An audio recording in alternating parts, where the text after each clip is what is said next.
तुमूर नरक विनाशन गरुड़ासन गरुड़ासन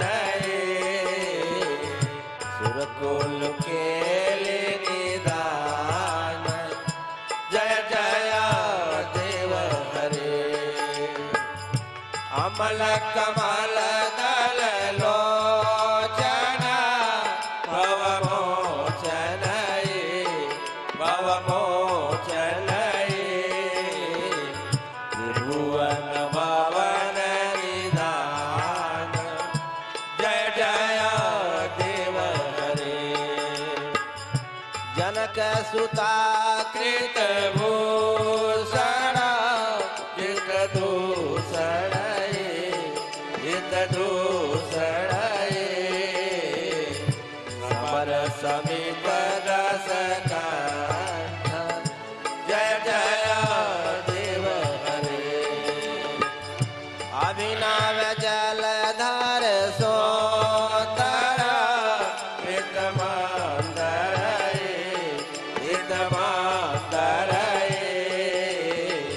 श्रीमुख चंद चकोर जय जय देव हरे तब चरणे प्रणतावया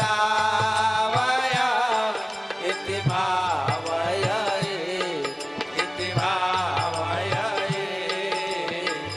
गुरु कुशलम प्रणतेषु जय जय देव हरे श्री जय देव कबीरदा कुरुते मोदया कुरुते मोदया मंगल मोज्वल गीतम जय जय देव हरे श्रित कमला कुच मंडला श्रित कोतलये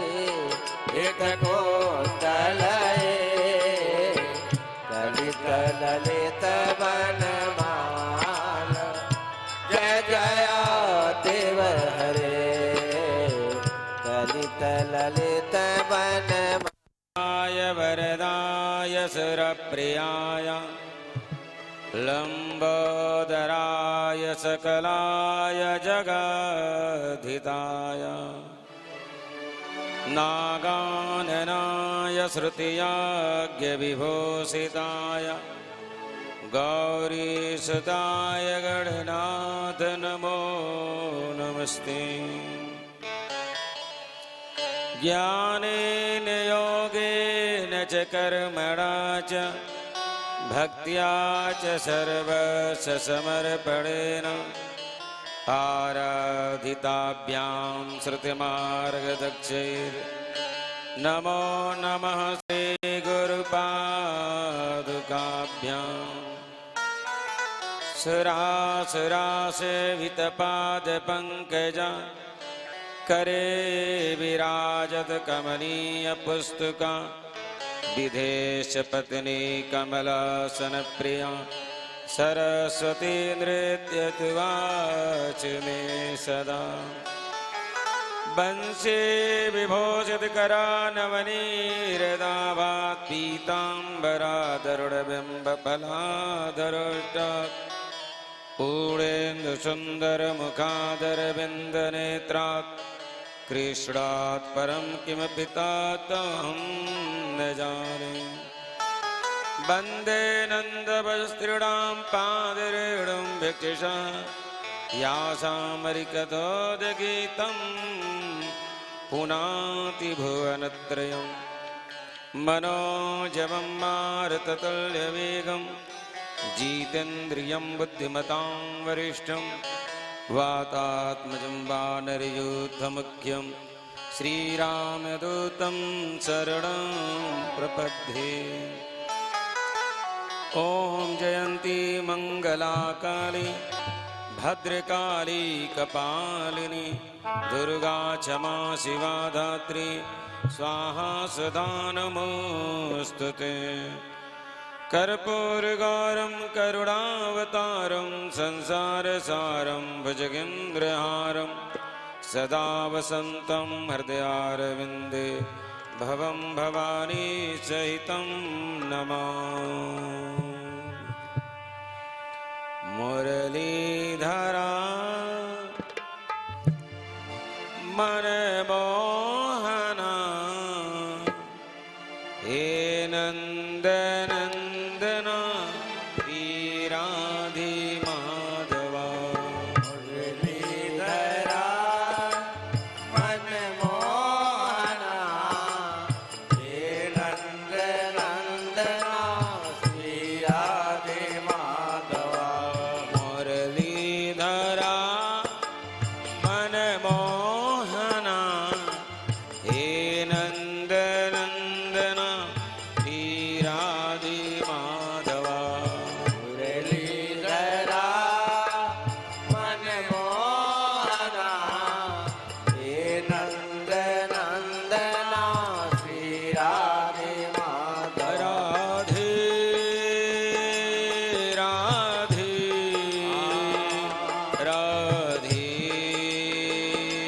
राधे राधे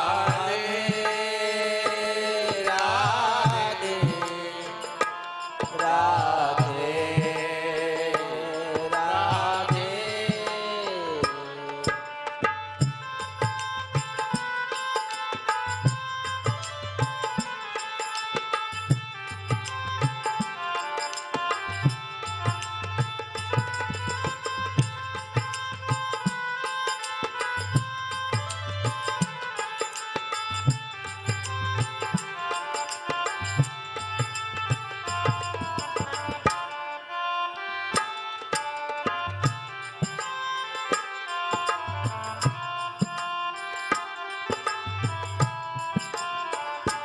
ब्रज धोरे ही प्राणों से प्यारे लगे, ब्रज मंडल माही बसाए रहो। ब्रज मंडल माही बसाए रहो। रसिक के सुसंग में मस्त रहो, जग जाल से मोहि बचाए रहो। जग जाल से मोहि बचाए रहो। नित बाकी झांकी निहार करो, सभी छाक सुनाथ छकाए रहो। सभी झांक सोनाथ छकाए रहो। अहो बांके बिहारी ये विनती मेरे, नैनों से नैन मिलाए रहो। नैनों से नैन मिलाए रहो। मुरलीधरा मनमोहना हे नन्दनन्दना श्रीराधिमाधवा। मुरलीधरा मनमोहना हे नन्दनन्दना श्रीराधिमाधवा। राधे राधे राधे राधे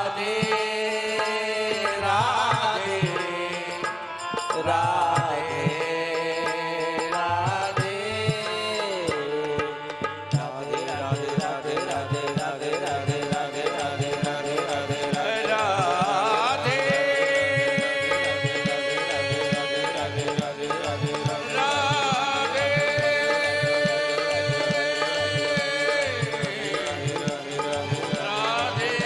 राधे राधे राधे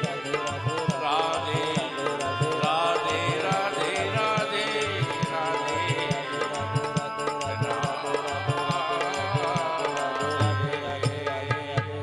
मातु पिता गुरु गणपति सारा। मात पिता गुरु गणपति सारा।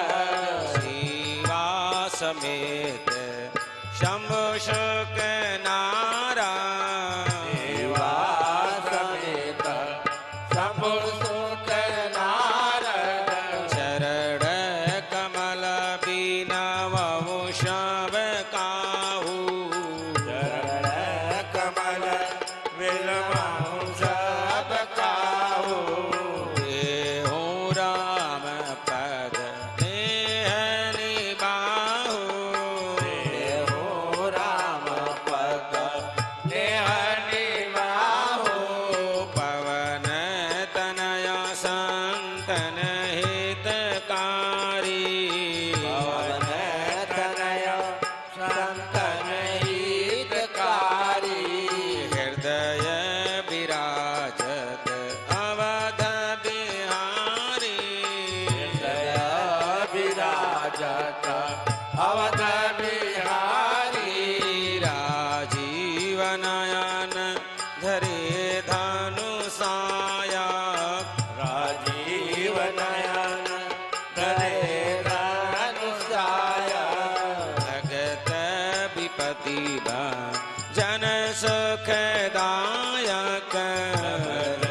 विपति जन सुखदायक आइए श्री हनुमान जी विराजिए कथा करो प्रारंभ राधा कृष्ण के संग में करो भगति नवरंग जय जय श्री राधारमण जय जय नवल किशोर जय जय चितचोर प्रभु जय जय माखन चोर राधा मेरी स्वामिनी मैं राधे का दास जन्म जन्म मोहि दीजियो अपने चरणन में वास बोलिए श्री वृंदावन धाम की जय श्री अयोध्या धाम की जय श्री काशी धाम की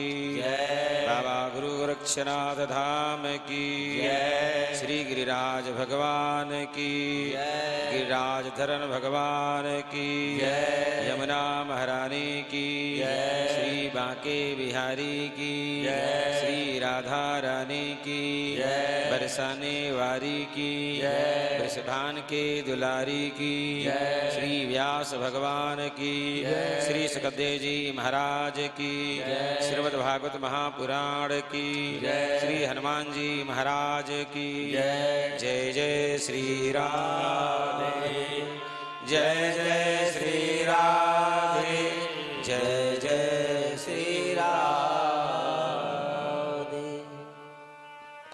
राम अनंत आनंद करुणा सिंधु भक्त वत्सल वांछा कल्पतरु अकारण करुणा वरुणालय श्री बांके बिहारी के चरणों में वंदन करते हुए श्री राधा रानी के चरणों में वंदन करते हुए श्री हनुमंतलाल जी के चरणों में वंदन करते हुए आइए श्रीमद् भागवत महापुराण की पावन कथा श्रवण करने हम सब बैठे हैं। परमात्मा की अनंत कृपा है जो सुंदर सुअवसर हम सबको प्राप्त हुआ है। आइए इस अवसर का लाभ उठाएं, अपने जीवन को धन्य बनाएं। प्रेमियों, भगवान का नाम जीवन को मंगल करने वाला है। भागवत की कथा जीवन को मंगल करने वाला है। आज हम सब का जीवन धन्य है जो ब्रजधाम में कथा श्रवण कर रहे हैं। आइए, कल हम लोग कथा श्रवण कर रहे थे। श्री सुखदेव जी महाराज राजा परीक्षित को भगवान द्वारिकाधीश और रुक्मिणी महारानी के मंगल में विवाह का गान कर रहे थे। सुखदेव जी महाराज कहते, राजन, जिस समय भगवान का विवाह हुआ उस समय देवता लोग कुसुमों की वर्षा कर रहे हैं। धीरे धीरे समय बीता। कामस्तु वासुदेवांसो दग्धा प्रागरुद्रमन्युना देहोपपत्तये भूयस्तमेव प्रत्यपद्धत।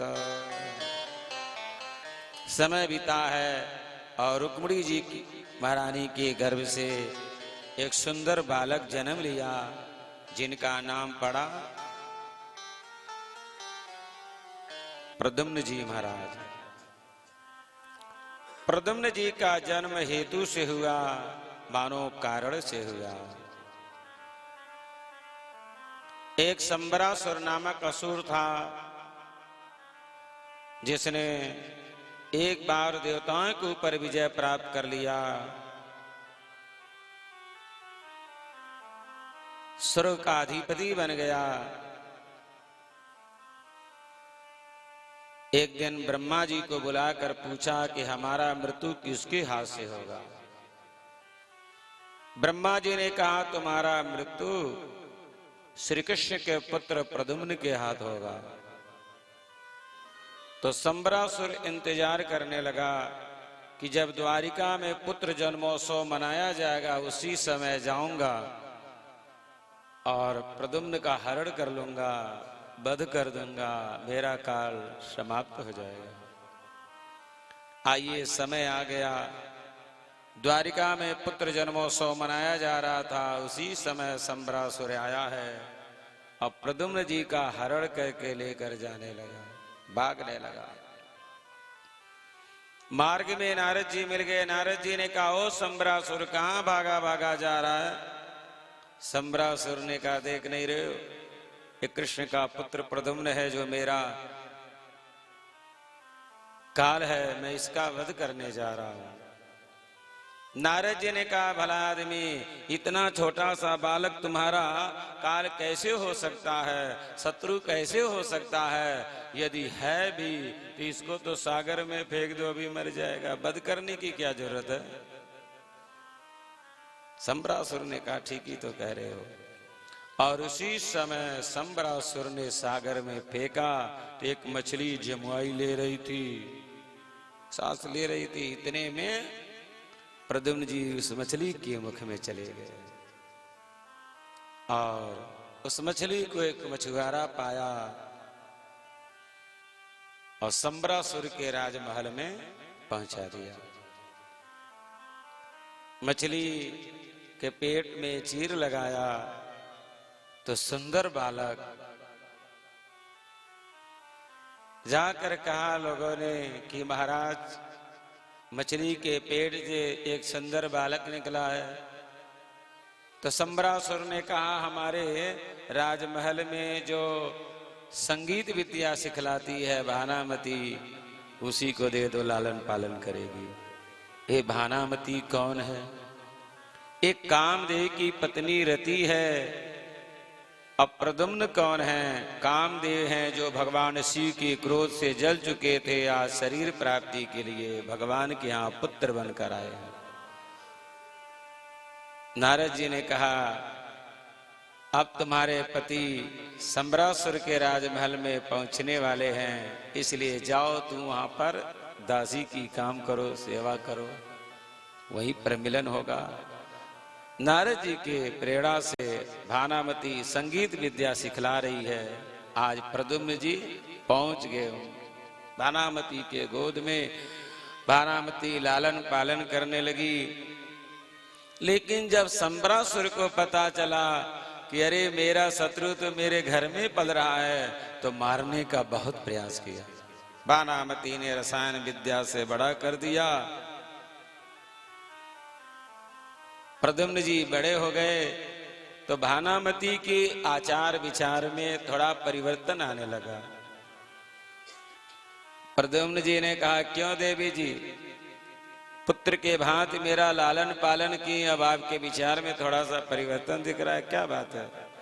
कहती हैं सुनिए, आप और कोई नहीं, आप ही हमारे पति हैं, आप ही कामदेव हैं। मैं रति आपकी पत्नी, आज आप शरीर प्राप्त किए हैं, भगवान शिव के क्रोध से जल चुके थे, आज शरीर प्राप्त किए हैं, आज आपसे मिलन हुआ है।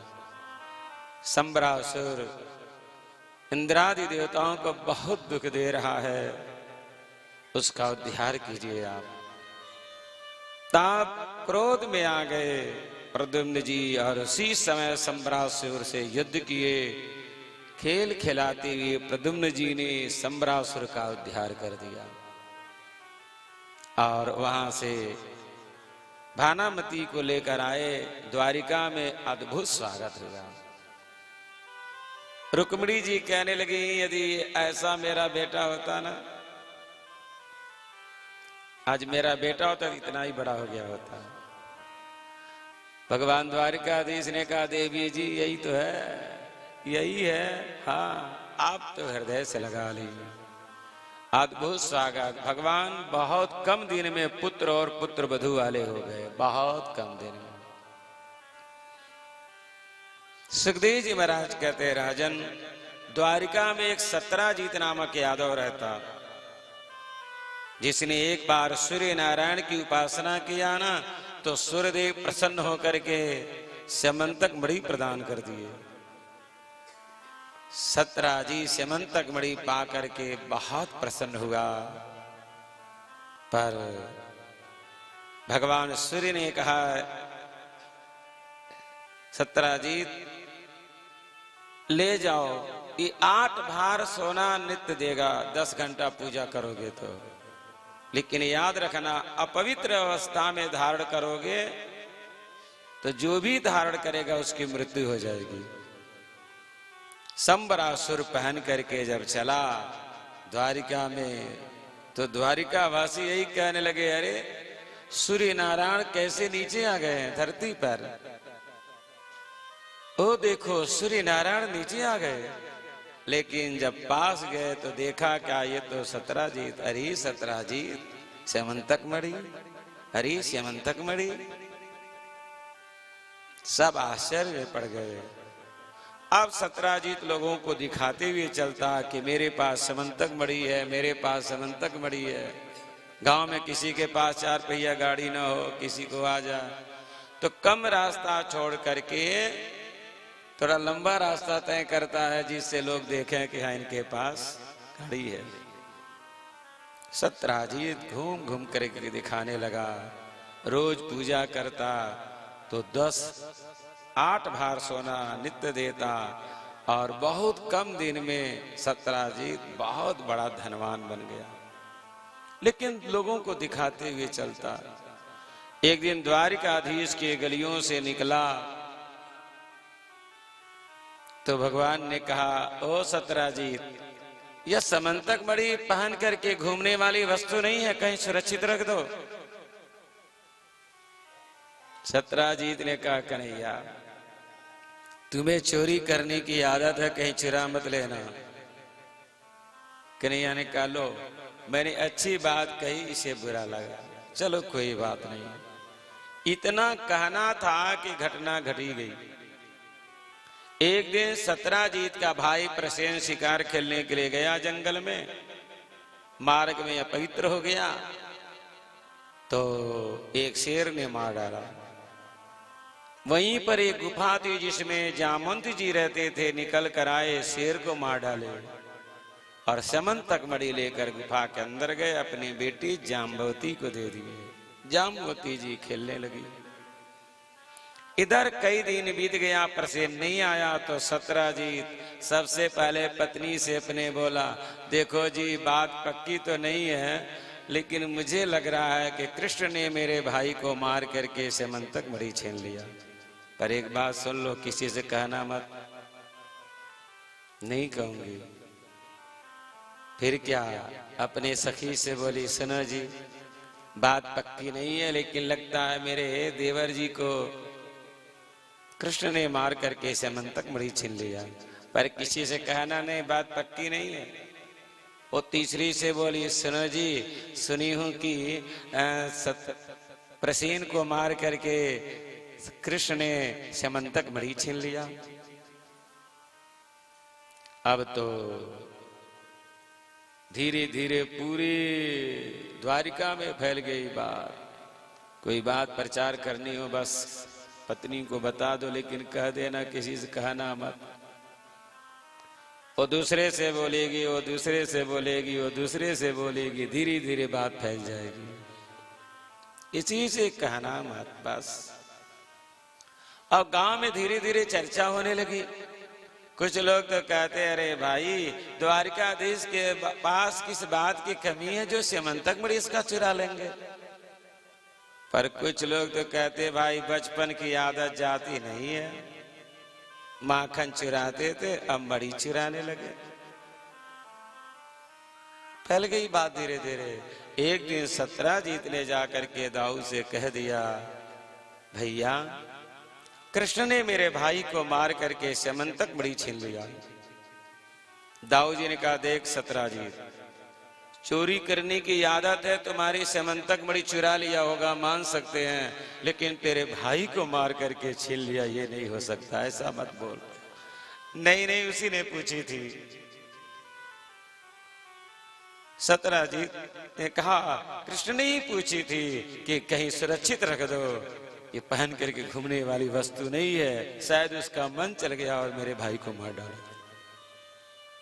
अच्छा, उसने पूछी थी? हाँ, बुलाया कन्हैया को। कन्हैया क्या बात है? अरे तू बड़ा हो गया है, घर में बहू आ गई है, अब तो चोरी की आदत छोड़ दो।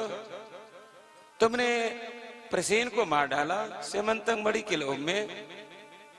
कन्हैया ने कहा, भैया हम जानते तक नहीं, ऐसा मत बोलो।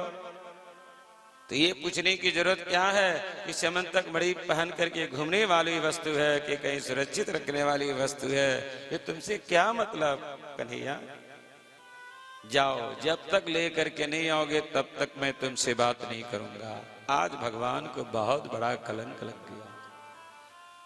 भागे भागे रुक्मिणी जी के कक्ष में गए तो रुक्मिणी जी रूठी रूठी लग रही हैं। गोविंद ने कहा, क्या बात है, क्यों रूठी हो? रुक्मिणी जी कहती हैं, प्रभु सुनती थी कि आप बचपन में चोरी करते थे, अब बड़े हो गए, घर में बहू आ गई, अब तो चोरी की आदत छोड़ दीजिए। गोविंद ने कहा, नहीं देवी, हम जानते तक नहीं, ऐसा मत बोलो, जाइए, मैं आपसे रूठी, जब तक समंतक मणि लेकर नहीं आएंगे तब तक मैं आपसे बात नहीं करूंगी। रुक्मिणी जी नाराज हो गई तो भगवान उसी समय भागे हैं और जाते जाते उसी जंगल में पहुंचे जहां पर प्रसेन मरा पड़ा था, एक शेर भी मरा पड़ा था। एक रथ की धारा गुफा के अंदर गई थी, उसी के रास्ते अंदर भगवान प्रवेश किए, अंदर चले जा रहे हैं। बहुत लंबी गुफा है। जामवंती जी ने देखा तो कहा, ओ कौन इतनी निडर से अंदर चला रहा है? पर भगवान रुके नहीं। तो जामवंत जी को क्रोध आ गया, निकल कर आए, मारे एक मुक्का जोर से भगवान को, तो भगवान 2 मुक्का जड़े। जामवंत जी 4 मुक्का जड़े भगवान को, तो भगवान ने 8 मुक्का जड़ा। अब तो मल युद्ध शुरू हो गया। चलते चलते 27 दिन तक युद्ध चलता रहा। न गोविंद हार रहे हैं, न ही जामवंत जी हार रहे हैं, युद्ध चलता है, चलता रहा।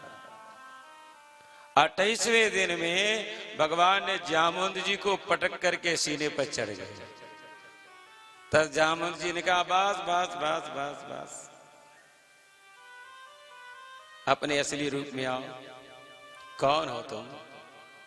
इन बूढ़ी हड्डियों से हाथ मिलाने वाला कोई धरती पर पैदा नहीं हुआ, तू कौन है? असली रूप में आ। तो कित मुरली कित चंद्रिका कित गोपियन के साथ, अपने जन के कारण श्री कृष्ण भये रघुनाथ। उसी समय राम के रूप में भगवान ने दर्शन दिया। जामवंत जी चढ़ों में गिर पड़े, प्रभु मैंने आपसे युद्ध किया। भगवान ने कहा, जामवंत तुमने ऐसा बड़ी मांग रखा था, तो आज पूरा करना पड़ा। ये जामवंत जी रामावतार के हैं। लंका में जब युद्ध चला ना, तो बड़े बड़े योद्धा युद्ध करने के लिए जाते। जामवंत जी कहते, प्रभु मैं भी जाऊंगा। भगवान कहते, नहीं, आप सेनापति हैं। दूसरे दिन, प्रभु आज मैं जाऊंगा युद्ध के लिए। भगवान कहते, आज नहीं, कल। कल आ गया, प्रभु आज चलूंगा, नहीं नहीं, कल। कल कल करते करते युद्ध विश्राम हो गया, विजयश्री मिल गया, विभीषण को राजाभिषेक हो गया। भगवान मुंह मांगा सबको वर देने लगे। जब जामवंत जी की बारी आई तो जामवंत जी ने कहा, प्रभु जो मांगने वाला हूं मैं, शायद आप ना दें। अरे नहीं जामवंत जी, हम तो आपके परम प्रिय हैं, जो भी मांगेंगे हम देंगे। देंगे ना प्रभु? अवश्य देंगे। तो ठीक है प्रभु, सौगंध खाइए तब मैं मांगू। अरे संदेह अब भी है। तो ठीक है प्रभु, मांगने जा रहा हूं, मांगो। जामवंत जी ने कहा, मुझे बूढ़ा समझ करके युद्ध के लिए नहीं भेजते थे ना, आइए दो चार हाथ हमारे और आप में हो जा, जिससे मैं दिखा सकूं कि इन बूढ़ी हड्डियों में कितनी ताकत है। बूढ़ा समझ के नहीं भेजते थे ना, आइए।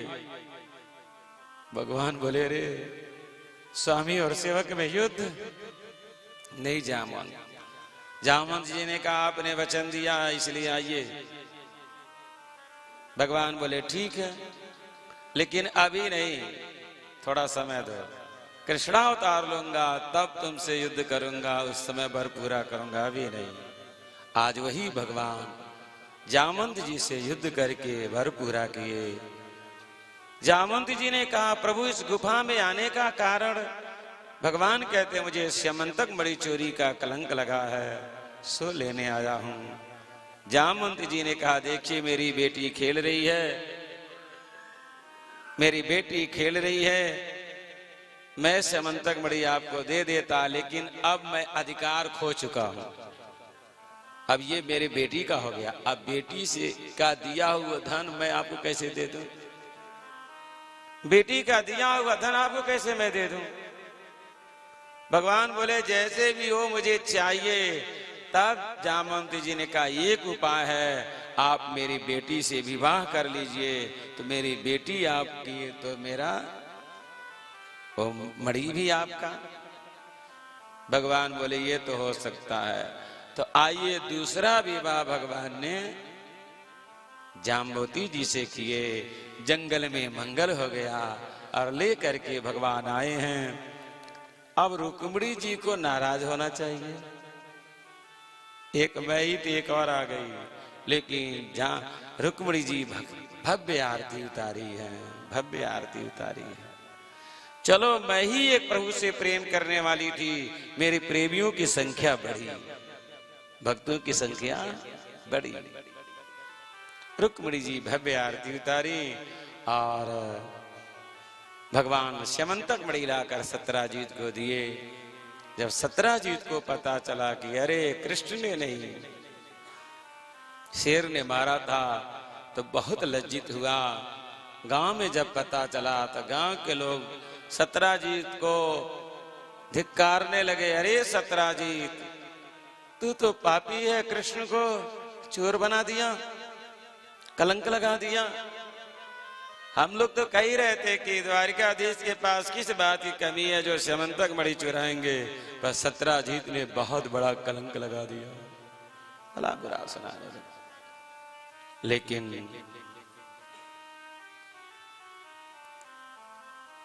भला बुरा सुनाने लगे, अब समाज में प्रतिष्ठा कैसे हो।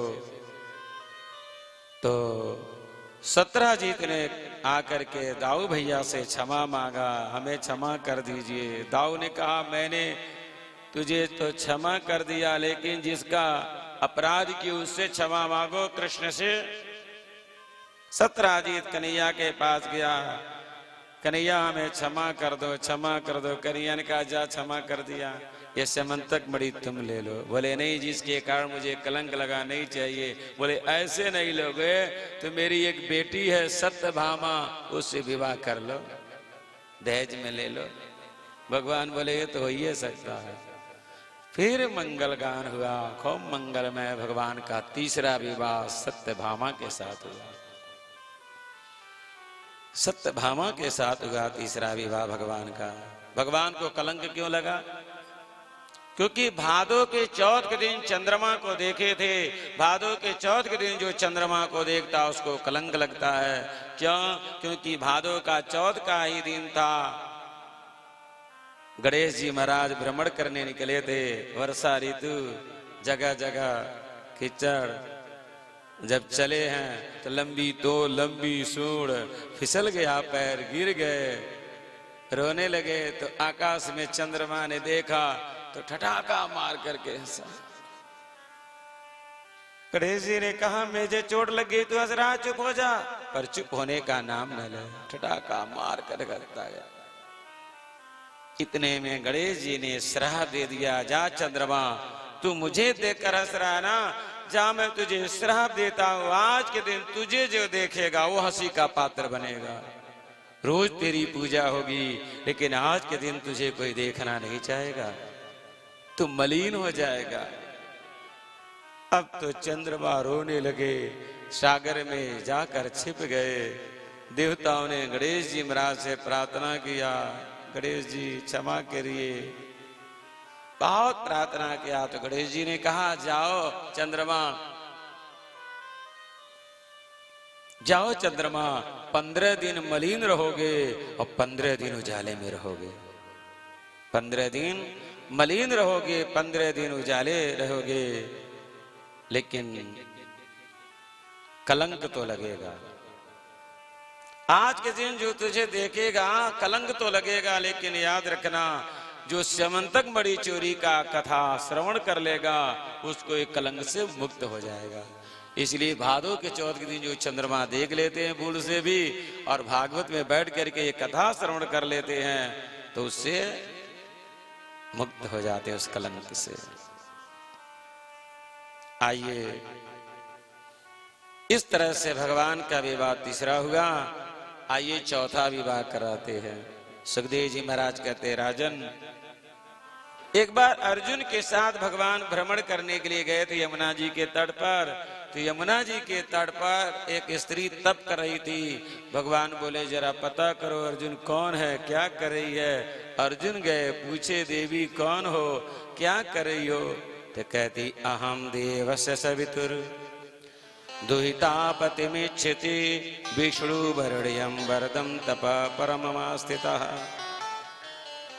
मैं सूर्यदेव की पुत्री कालिंदी हूं, यमराज की बहन हूं। सर्वश्रेष्ठ वरदानी भगवान नारायण को पति के रूप में प्राप्त करना चाहती हूं, इसलिए तप कर रही हूं। भगवान से आकर अर्जुन बताए तो भगवान गए हैं चौथा विवाह कालिंदी के साथ किए। यमुना महारानी, यमुना महारानी भी भगवान की पट रानी है। चौथा विवाह कालिंदी के साथ हुआ। पांचवा विवाह बिंद अनबिंद की बहन मित्र बिंदा के साथ हुआ। छठा विवाह नागजीत की बेटी नागजीती से हुआ। सातवां विवाह राजस्त्र की बेटी भद्रा के साथ हुआ। और आठवां विवाह बृहस्सेन के बेटी लक्ष्मणा के साथ हुआ। आइए 16,100 विवाह एक साथ कराते हैं। सुखदेव जी महाराज कहते हैं, राजन एक भौमासुर नामक असुर था जिसने प्रतिज्ञा किया कि 20,000 कन्याओं के साथ ब्याह रचाएंगे, राजाओं के ऊपर आक्रमण करता, उनका धन नहीं लेता, उनका राज नहीं लेता, बस उनकी कन्याओं को हरण करके जेल में डाल देता। इस तरह से करते करते 16,100 कन्याओं को जेल में डाल दिया। तब 16,100 कन्याओं ने भगवान से प्रार्थना की कि हे प्रभु जिस दिन 20,000 पूरा करेगा हमारा धर्म नष्ट कर देगा, इसलिए हे प्रभु आप मेरे थे, आप मेरे हैं और आप ही हमारे रहेंगे। यदि आपने अपना लिया तो ठीक, नहीं तो ये पापी मेरा धर्म नष्ट कर देगा। आइए पुकार रही हैं, हम भी भगवान को पुकारें। हम तुम्हारे थे प्रभु जी, हम तुम्हारे हैं, हम तुम्हारे ही रहेंगे ऐ मेरे मोहन। हम तुम्हारे थे प्रभु जी, हम तुम्हारे हैं, हम तुम्हारे ही रहेंगे ऐ मेरे मोहन। हमारे थे प्रभु जी, तुम हमारे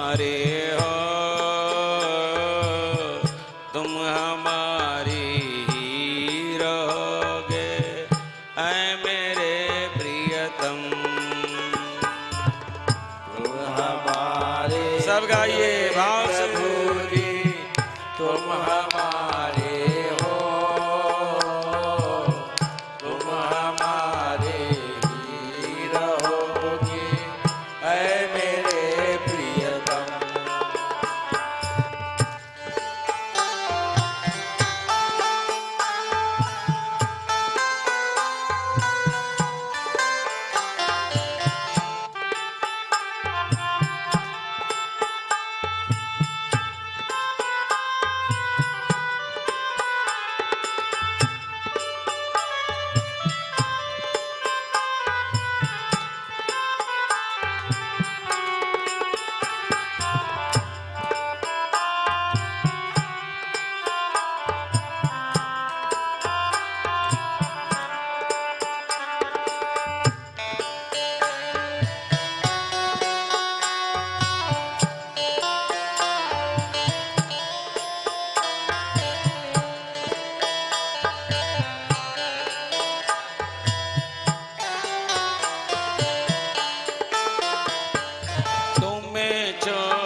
के द्वारे जाए पुकारे, कोई ना मेरा सहारा, कोई ना मेरा सहारा। अब तो आकर बाह पकड़ लो, अब तो आकर बाह पकड़ लो, ऐ मेरे मोहन, ऐ मेरे प्रियतम। अब तो आकर बाह पकड़ लो, ऐ मेरे मोहन, ऐ मेरे प्रियतम। तेरे कारण सब जग छोड़ा, तुम संग नाता जोड़ा, तुम संग नाता जोड़ा। तेरे कारण सब जग छोड़ा, तुम संग नाता जोड़ा, तुम संग नाता जोड़ा।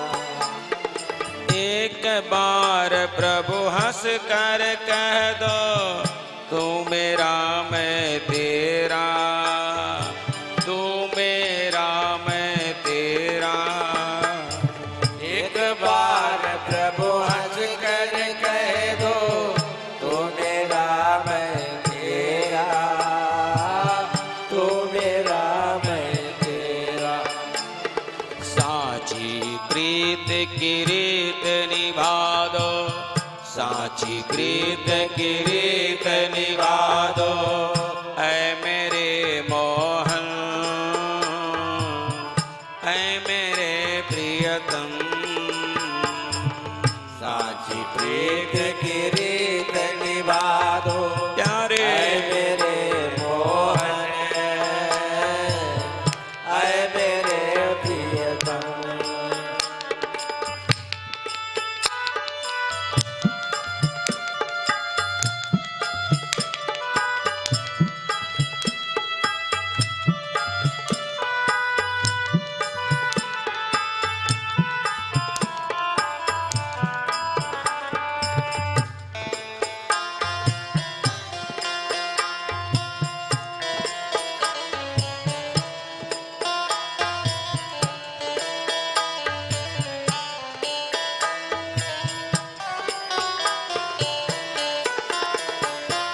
बालक की बिनती सुन लीजो, ओ ब्रजराज दुलारे, ओ ब्रजराज दुलारे।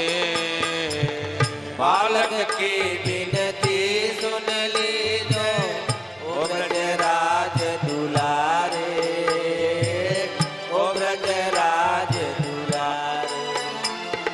आखिर आस यही जीवन की पूरा करना प्यारे, पूरा करना प्यारे।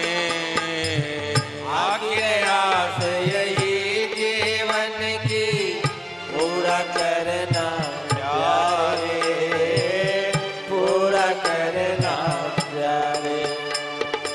एक बार हृदय से लगा लो, एक बार हृदय से लगा लो, ऐ मेरे मोहन,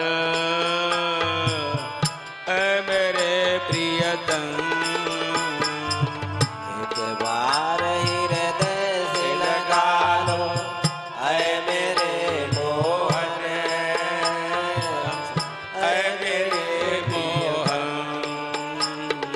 हम तुम्हारे थे प्रभु जी, हम तुम्हारे हैं, हम तुम्हारे ही रहेंगे, ऐ मेरे मोहन। तुम हमारे थे प्रभु जी, तुम हमारे हो, तुम हमारे ही रहोगे, ऐ मेरे मोहन। हम तुम्हारे थे प्रभु जी, हम तुम्हारे हैं, हम तुम्हारे ही रहेंगे, ऐ मेरे मोहन। तुम हमारे थे प्रभु जी, तुम हमारे हो, तुम हमारे ही रहोगे, ऐ मेरे तुम्हारे थे प्रभु जी, हम तुम्हारे हैं, हम तुम्हारे ही रहेंगे, ऐ मेरे मोहन। तुम हमारे थे प्रभु जी, तुम ही हमारे थे, तुम ही हमारे हो, तुम ही हमारे ही रहोगे। 16,000 सौ कन्याओं ने जेल के अंदर भगवान से प्रार्थना किया, तब भगवान पहुंचे हैं और रथ में सत्यभामा जी को लेकर गए। सत्यभामा जी कौन है? पृथ्वी है। भौमासुर कौन है? पृथ्वी पुत्र है। एक दिन पृथ्वी बोल पड़ी कि प्रभु भौमासुर मेरा बेटा है, इसे मारना मत। भगवान वचन दे दिए, जाओ पृथ्वी, जब तक तुम नहीं कहोगी तब तक मैं मारूंगा नहीं। सत्यभामा ही पृथ्वी है जो रथ पर बैठी हैं और भगवान जब गए हैं तो भौमासुर से युद्ध के लिए ललकारे तो भौमासुर बाणों पर बाण मारने लगा भगवान को। भगवान केवल अपना बचाव कर रहे हैं। सत्यभामा जी बोली, अरे क्या करें आप, मारते नहीं क्यों नहीं है इस पापी को, आप केवल अपना बचाव करें, मारिए इसको। भगवान बोले, यही मैं चाह रहा था कि एक बार कह दो, मैंने वचन दिया है, अब कह दी ना, अब इसका उद्धार करता हूं। और भगवान बाणों से मार करके भौमासुर का उद्धार किए। 16,100 कन्याओं से भगवान मिले, जेल से मुक्ति दिए। भगवान कहते हैं, तुम लोग अपने अपने घर चली जाओ। कहती हैं, कहाँ जाऊं, कौन स्वीकार करेगा श्याम, कौन अपना बनाएगा। सब जानते हैं कि भौमासुर के जेल में थी, भौमासुर विवाह करने के लिए ले गया था, अब हमें कोई स्वीकार नहीं करेगा। गोविंद, आप अंतर्यामी हो, आप दिल की बात जानते हो, आप ही हमसे विवाह कर लो ना। तो भगवान 16,100 कन्याओं के साथ ब्याह रचाए और द्वारिका लेकर आए। 16,108 राजमहल बना जिसमें भगवान विराजे हैं। ये 16,000 जो उपासना कांड के वेद के मंत्र हैं, यही भगवान की रानियां हैं। जो 100 प्रकार भक्ति के उपनिषद है ये भगवान की रानियां हैं। 8 प्रकार के जो प्रकृति है ये भगवान की पट रानियां हैं, पट रानियां हैं। आइए, एक दिन नारद जी के मन में आया, जिसके घर में एक पत्नी रहती है नहीं पढ़ता है, 2 हो तो और नहीं होता, इनके घर इतनी है कैसे पढ़ता होगा। पर पढ़ तो रहा है। थोड़ा झगड़ा लगा। भगवान पहुंचे हैं, नारद जी पहुंचे हैं रुक्मिणी जी के कक्ष में। रुक्मिणी जी ये कक्ष में गए तो भगवान अंगड़ाई लेकर के उठ रहे बिस्तर से।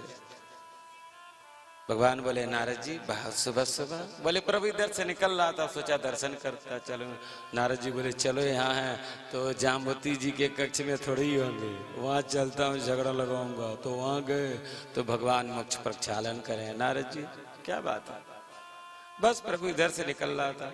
बोले अब यहाँ है तो सत्यभामा के कक्ष में तो नहीं होंगे, वहाँ गए तो वहाँ भी भगवान स्नान कर रहे हैं, कहीं जलपान कर रहे हैं, कहीं भोजन कर रहे हैं, कहीं पासा खेल रहे हैं, कहीं भी झगड़ा नहीं लगा पाए। आइए, प्रत्येक रानियों से 10-10 पुत्र हुए, 1-1 कन्याएं। मानो भगवान को 1,61,080 बेटे हुए। बहुत बड़ा परिवार, 1,61,080 बेटे भगवान को हुए। अब तक रुक्मिणी जी को प्रसन्न मुद्रा में गोविंद ने देखा था, मुस्कुराते हुए देखा था, नाराज होते हुए नहीं देखा। 16,108 राजमहल था तो उसमें 1-1 कमरा सब रानियों के लिए कोप भवन बना था। रुक्मिणी जी का कोप भवन तो कभी खुलता ही नहीं था, कभी खुला तो सफाई के लिए। रुक्मिणी जी कभी कोप भवन में गई नहीं। और सत्यभामा जी का तो हफ्ते में कम से कम 2-3 दिन तो कन्फर्म था, क्योंकि राजा की बेटी थी, धनवान की बेटी थी, तो एक बार तो क्योंकि उन्हें यही था कि जो कुछ भी है द्वारिका में वो सब हमारे पिता के दिया हुआ है, इनके पास क्या है। तो बार बार नाराज होती, लेकिन रुक्मिणी महारानी तो कभी नाराज नहीं होती।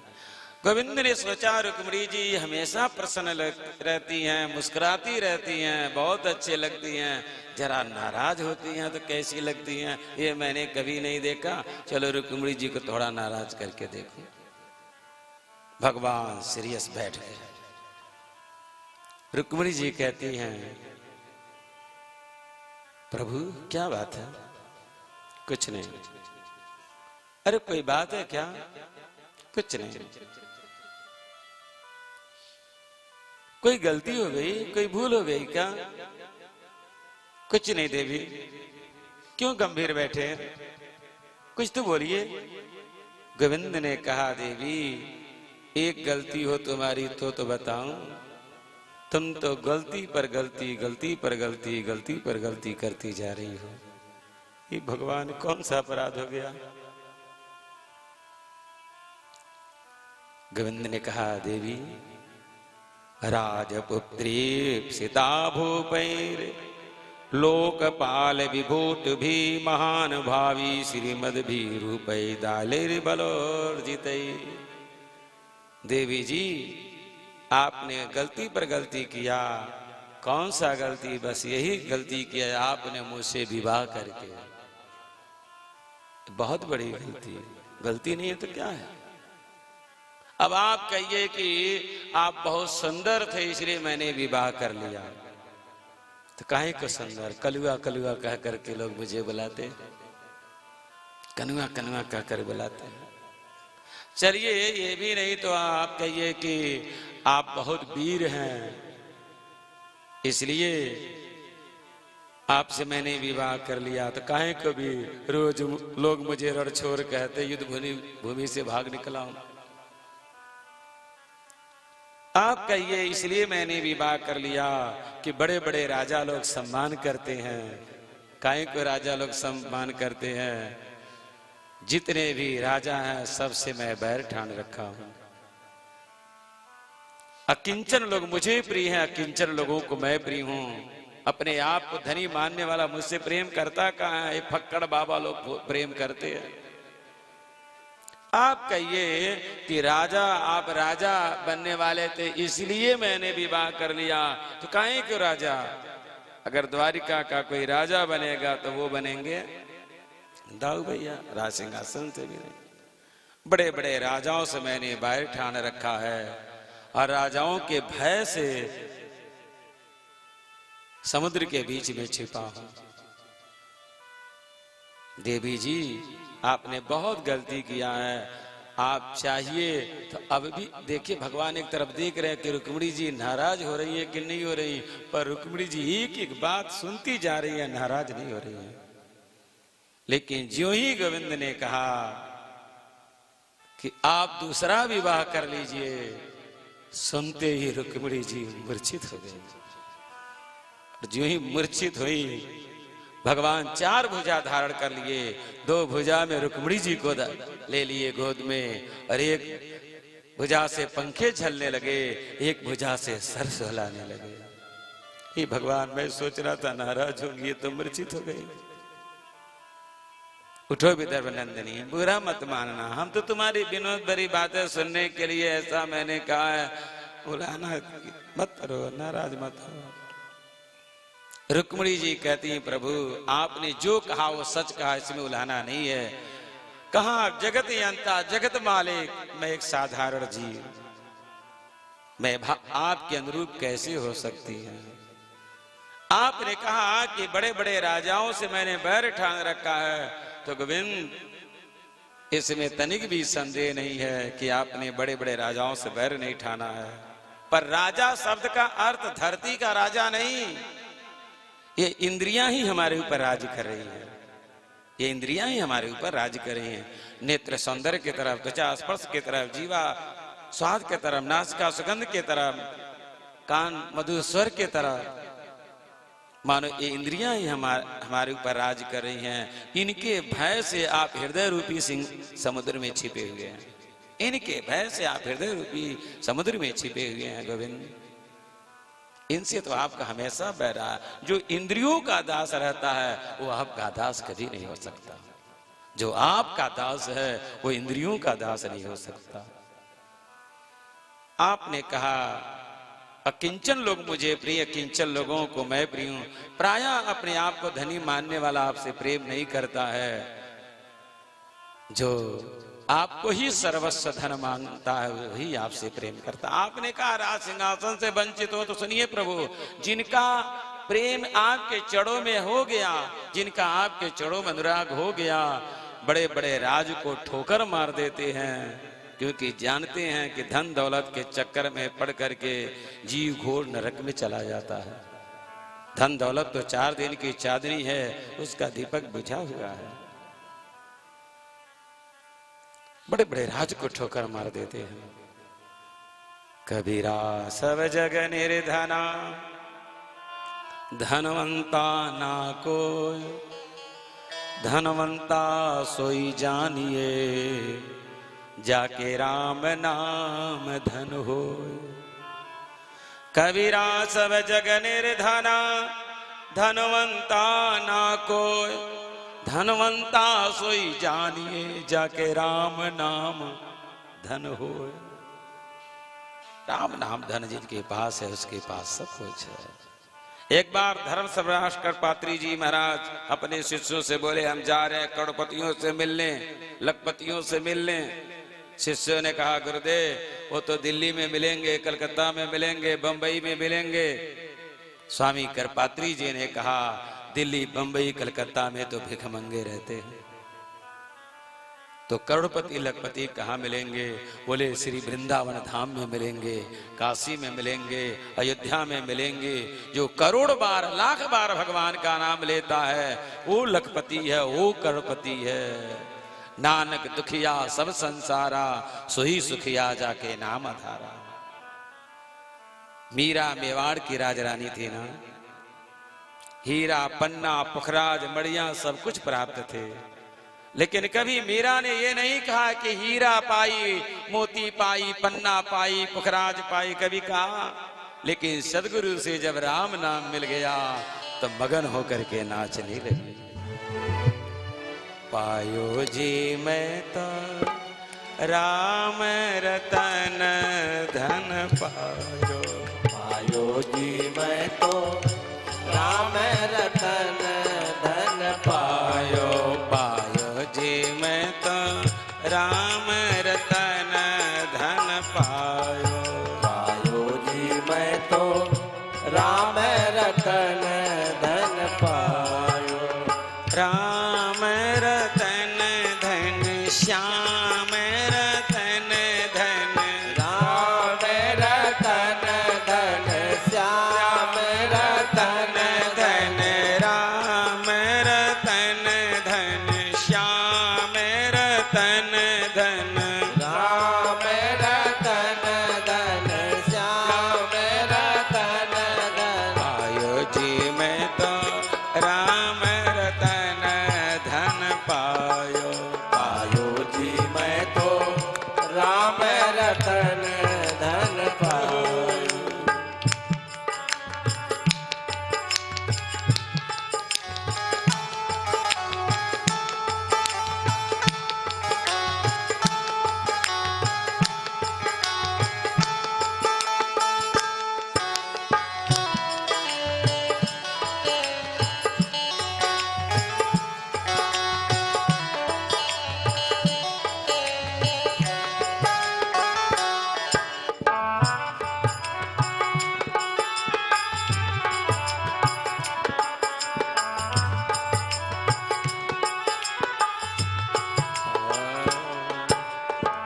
वस्तु अमोलक दी मेरे सतगुरु, वस्तु अमोलक दी मेरे सतगुरु।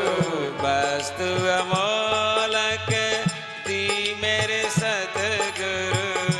वस्तु अमोलक दी मेरे सतगुरु। कृपा करी अपनायो, पायो जी मैं तो राम रतन धन पायो। पायो जी मैं तो राम रतन धन पायो। जन्म जन्म की पूजी पाई, जन्म जन्म की पूजी पाई। जग में सभी खोवायो, पायो जी मैं तो राम रतन धन पायो।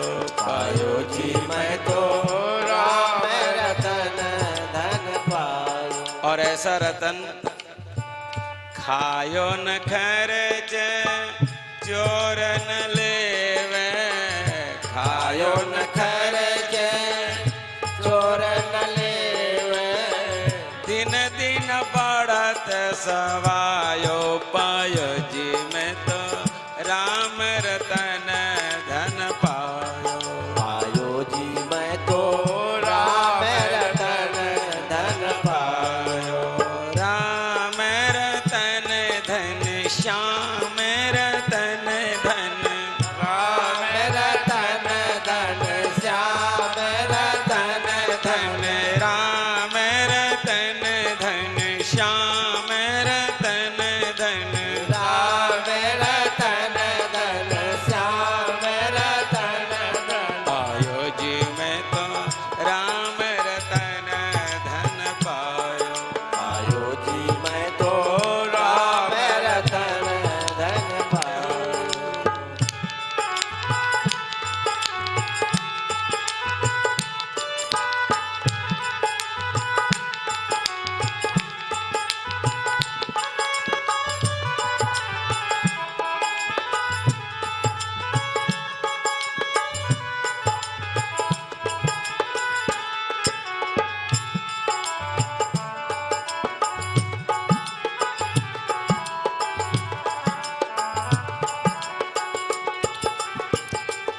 और सत की नाव के बैठिया सतगुरु, सत की नाव केवटिया सतगुरु सत की नाव केवटिया सतगुरु सत की नाव केवटिया सतगुरु भव सागर तर जायो पायो जी में तो राम रतन धन पायो आयो जी मैं तो राम रतन धन पायो राम रतन धन श्याम रतन धन राम रतन धन श्याम रतन धन राम रतन धन श्याम रतन धन राम रतन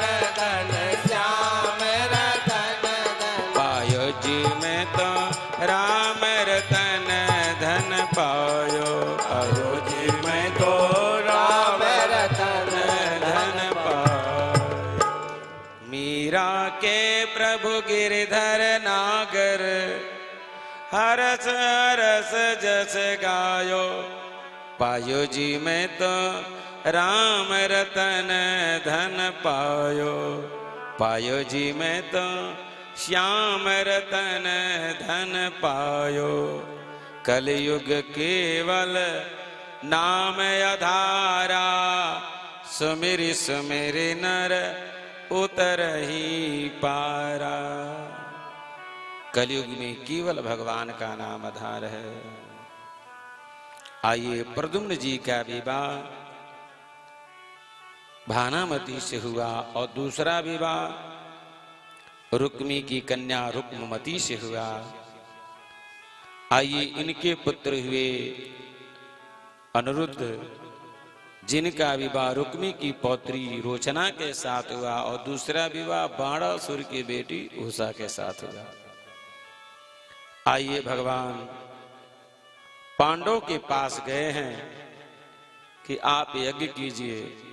पांडव कहते हैं धन नहीं है कैसे यज्ञ करें, धना धर्म धन रहेगा तो धर्म होगा ना, कैसे यज्ञ करें, धन नहीं है। कहते हैं भिक्षा मांग करके करो लेकिन करो। पांडव कहते हैं हम क्षत्रिय हैं कैसे भिक्षा मांगे हैं। भगवान कहते हैं अपने लिए थोड़ी ही मांगना है, कथा करानी हो, मंदिर बनवानी हो, धर्मशाला बनवाना हो, गरीब कन्याओं का विवाह कराना हो, उसमें भिक्षा मांगने में कोई दोष नहीं है। अपने लिए नहीं, समाज के लिए, देश हित के लिए आप मांग सकते हैं। पर पांडव ने कहा नहीं हम नहीं जाएंगे। तो भगवान कहते हैं कोई बात नहीं है, आप अर्जुन को दे दीजिए, भीम को दे दीजिए, हम खुद ही जाएंगे भिक्षा के लिए, लेकिन यज्ञ आवश्यक है। आइए भगवान अर्जुन को भीम को लेकर गए हैं भिक्षा मांगने के लिए, राजसूयज्ञ के लिए। कहाँ गए? जरासंध के यहाँ। भिक्षाम दे, जरासंध निकल कर आया, देखा 3 ब्राह्मण पधारे हैं। आहा, अद्भुत स्वागत किया।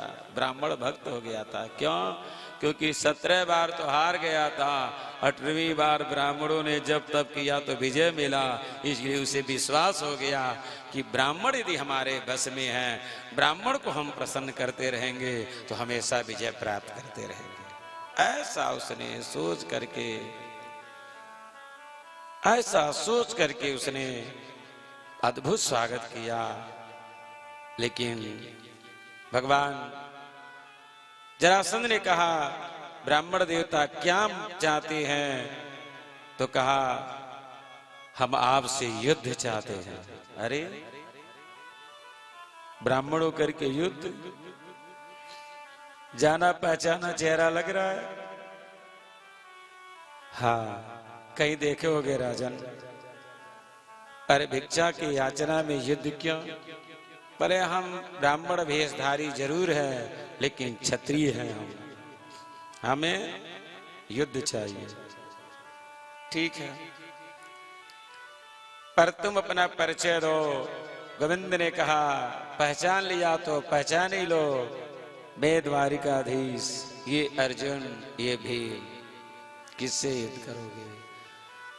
जरासंध ने कहा द्वारिकाधीश तुम तो युद्ध में भाग चुके हो और भागे वाले व्यक्ति से युद्ध करना उचित नहीं है, इसलिए तुमसे मैं नहीं करूंगा, अर्जुन से कर लो। हाँ, अर्जुन तो हमारा दो चार हाथ भी नहीं रोक पाएगा, इतना दुबला पतला है, तो भीम से कर लो। बोले हाँ, भीम दो चार हाथ रोक सकता है। आइए, भगवान ने भीम से युद्ध कराया और खेल खिलाते हुए भीम ने जरासंध का उद्धार किया। जरासंध के बेटे सहदेव थे जिनका राज्याभिषेक किया भगवान ने, और वहां से धन लेकर के चले, रासूय यज्ञ हुआ। उस यज्ञ में काम बांट दिया गया। देखिए, विवाह हो, जनेऊ हो, गृह प्रवेश हो, कोई भी काम आपके घर में बड़ा हो रहा है तो काम बांट दीजिए, और जो जैसा है वैसा ही काम दीजिए, ठीक है। तो भीम को दिया गया उस यज्ञ में भोजन बनाने का काम। क्यों भीम को? इसलिए भीम को इसलिए दिया गया कि भीम खूब ज्यादा भोजन करते हैं और अच्छा भोजन करते हैं, तो खूब ज्यादा भोजन कराएंगे और अच्छा कराएंगे। जिसका दुइया रोटी से पेट भर जा रहा है वो 10 रोटी खाने वाले को खिलाने बैठ जा तो 1 रोटी देगा, फिर 2 रोटी देगा, 1 रोटी देगा, फिर 1 रोटी देगा। आदमी सोचेगा कितनी बार महाराज जी कह रहे थे, हमारे पिताजी थे 40 रोटी 40 पूड़ी खाते थे। अब एक जगह भोजन करने गए तो 1 पूड़ी दिया, फिर 1 पूड़ी दिया, फिर 1 पूड़ी दिया, कितना बार मांगे। फिर घर आकर के पिताजी बोले भोजन बनाओ। क्यों? वहां निमंत्रण में भोजन करके आ रहे हैं ना। बोले क्या बताएं? अरे एक बार तो 1 पूड़ी दिया, फिर 1 दिया, फिर 1 दिया, कितनी बार मांगे? 40 पूड़ी खाने वाला। तो ऐसे व्यक्ति को भोजन में रखो, खूब खिलाए, खूब खिलाए। तो भीम को दिया गया भोजन पर बनाने का काम। खूब दिव्य भोजन करते हैं और खूब ज्यादा करते हैं। तो भीम को भोजन का काम दिया गया और बनाने का। सहदेव को पूजा का काम दिया गया कि आप पूजन की व्यवस्था देखें, पूजन में कोई कमी नहीं रहना चाहिए, पूजन की व्यवस्था देखें। और नकुल को कोठार का काम दिया गया कि कोठार में कोई कमी नहीं रहना चाहिए। अर्जुन को सेवा का काम दिया गया कि जो भी अतिथि आ रहे हैं आप उनको स्वागत करिए, स्वागत कीजिए। द्रौपदी को परोसने का काम दिया गया, जो आवे परोस परोस खिलाओ। और कर्ण और दुर्योधन भी आए थे ना, उनको कौन काम दिया गया? कर्ण और दुर्योधन को दिया गया दान वाले जगह पर कि जो भी आता खूब दान कीजिए, खूब दान कीजिए। कर्ण और दुर्योधन को क्यों लगाया? कि दूसरे का धन समझ करके खूब लुटाएंगे, खूब लुटाएंगे, पर इनको पता नहीं है कि तुलसी पंछी के पिए घटे न सरिता नीर, दान दिए धन ना घटे जो सहाय रघुवीर। राम नाम की कारण सब धन डारो खोय, मूर्ख जाना गिर गया पर दिन दिन दूना होय। इनको लगेगा कि दूसरे का धन खूब लुटाए, पर बहुत बढ़ेगा। आपको किसी रिश्तेदार से पड़ता नहीं है। आप अपने घर में विवाह तिलक है, आप निमंत्रण देना नहीं चाहते हैं, पर किसी रिश्तेदार ने कह दिया कि अरे भाई 10 रुपया कार्ड में क्या जाता है, भेज दे, आना होगा तो आएगा, नहीं आना होगा तो नहीं आएगा। बात तो ऊपर हो जाएगी कि निमंत्रण भेजा था, आपने भेज दिया, उसने भी सोच लिया चलो जाने का मन तो नहीं था लेकिन निमंत्रण आ गया तो हम भी जाएंगे, खड़े खड़े रहेंगे, चले आएंगे दिखा करके। मान लीजिए वो आ गया और आपके घर तिलक है, विवाह है, तो मिठाई वाले कमरे में उसकी ड्यूटी लगाएंगे का? नहीं लगाएंगे। मिठाई वाले कमरे में उसकी ड्यूटी नहीं लगाएंगे। मिठाई वाले कमरे में किसका ड्यूटी लगाते हैं? या तो फूफा जी का लगाएंगे, नहीं तो जीजा जी का। जीजा जी को लगा दिए, नहीं तो फूफा जी को। क्यों? क्योंकि गांव में किसी को पहचानेंगे ही नहीं। किसी ने कह दिया भाई साहब बच्चा रो रहा है, थोड़ा सा मिठाई दे दीजिए। अरे कैसे दूं, हम तो रखाने के लिए हैं। किसी को बुलाइए, परिचय कराइए, फिर दूं। आदमी सोचेगा छोड़ो जाने दो, परिचय कराओ मिठाई के लिए, चल बेटा कल बाजार चला देंगे। जीजा और फूफा जी को लगाते हैं मिठाई वाले कमरे में। अरे ऐसे व्यक्ति को लगाओ, खूब खिलाए, खूब खिलाए, खूब खिलाए। तो दान और के जगह पर कड़े और दुर्योधन को लगा गया। एक बात और थी, क्या? दुर्योधन के हाथ में एक ऐसी रेखा थी, जो छूता वो दूना हो जाता। ये भगवान जानते थे, इसलिए कड़े और दुर्योधन को लगाया। काम सबको बांट दिया गया। भगवान बोले काम बढ़ गया? बोले हाँ बढ़ गया। कुछ बाकी? बोले कुछ नहीं बाकी है। बोले एक काम बाकी है, जो किसी ने नहीं लिया वो हमको दे दो। क्या? संत ब्राह्मण के चरण धोने का काम किसी ने लिया? नहीं। जूठन पत्तल उठाने का काम किसी ने लिया? नहीं। तो ये काम हमको दे दो। पांडव कहते नहीं द्वारिकाधीश, हम सब मिलके कर लेंगे। बोले नहीं, यही काम मिलेगा तो रहूंगा, नहीं तो चला जाऊंगा। भगवान संत ब्राह्मण के चरण धोने का काम लिए, जूठन पत्तल उठाने का काम लिए। प्रेमियों, जो छोटा से छोटा काम करते हैं वही तो महान होता है, वही महान होता है। आज हम संत किसको मानते हैं प्रेमियों? जो बड़े बड़े गाड़ियों से चले, बहुत बड़े आभूषणों से सजा रहे, उसको बड़े बड़े मठों में पड़ा रहे, उसको हम संत मानते हैं। लेकिन कुछ ऐसे भी ब्रज के रसिक हैं, भक्त हैं, जो किनारे पड़े होंगे और कुटिया में, झुपड़ी में गोविंद को रिझा रहे होंगे, गोविंद के लिए गा रहे होंगे, गोविंद के लिए आंसू बहा रहे होंगे। जो भगवान का भोग लग जाए उसको क्या कहते हैं? प्रसाद। और उस भोग को कोई संत ग्रहण कर ले फिर बच जा, उसको क्या कहते हैं? महाप्रसाद। जो भगवान का भोग लग जाए वो प्रसाद। उस प्रसाद को संत ग्रहण कर लें, फिर उनका जूठन छूट जाए, उसको महाप्रसाद कहते हैं। एक बाबा कुटिया में, सच्ची घटना है, ध्यान से सुनना, बात नहीं।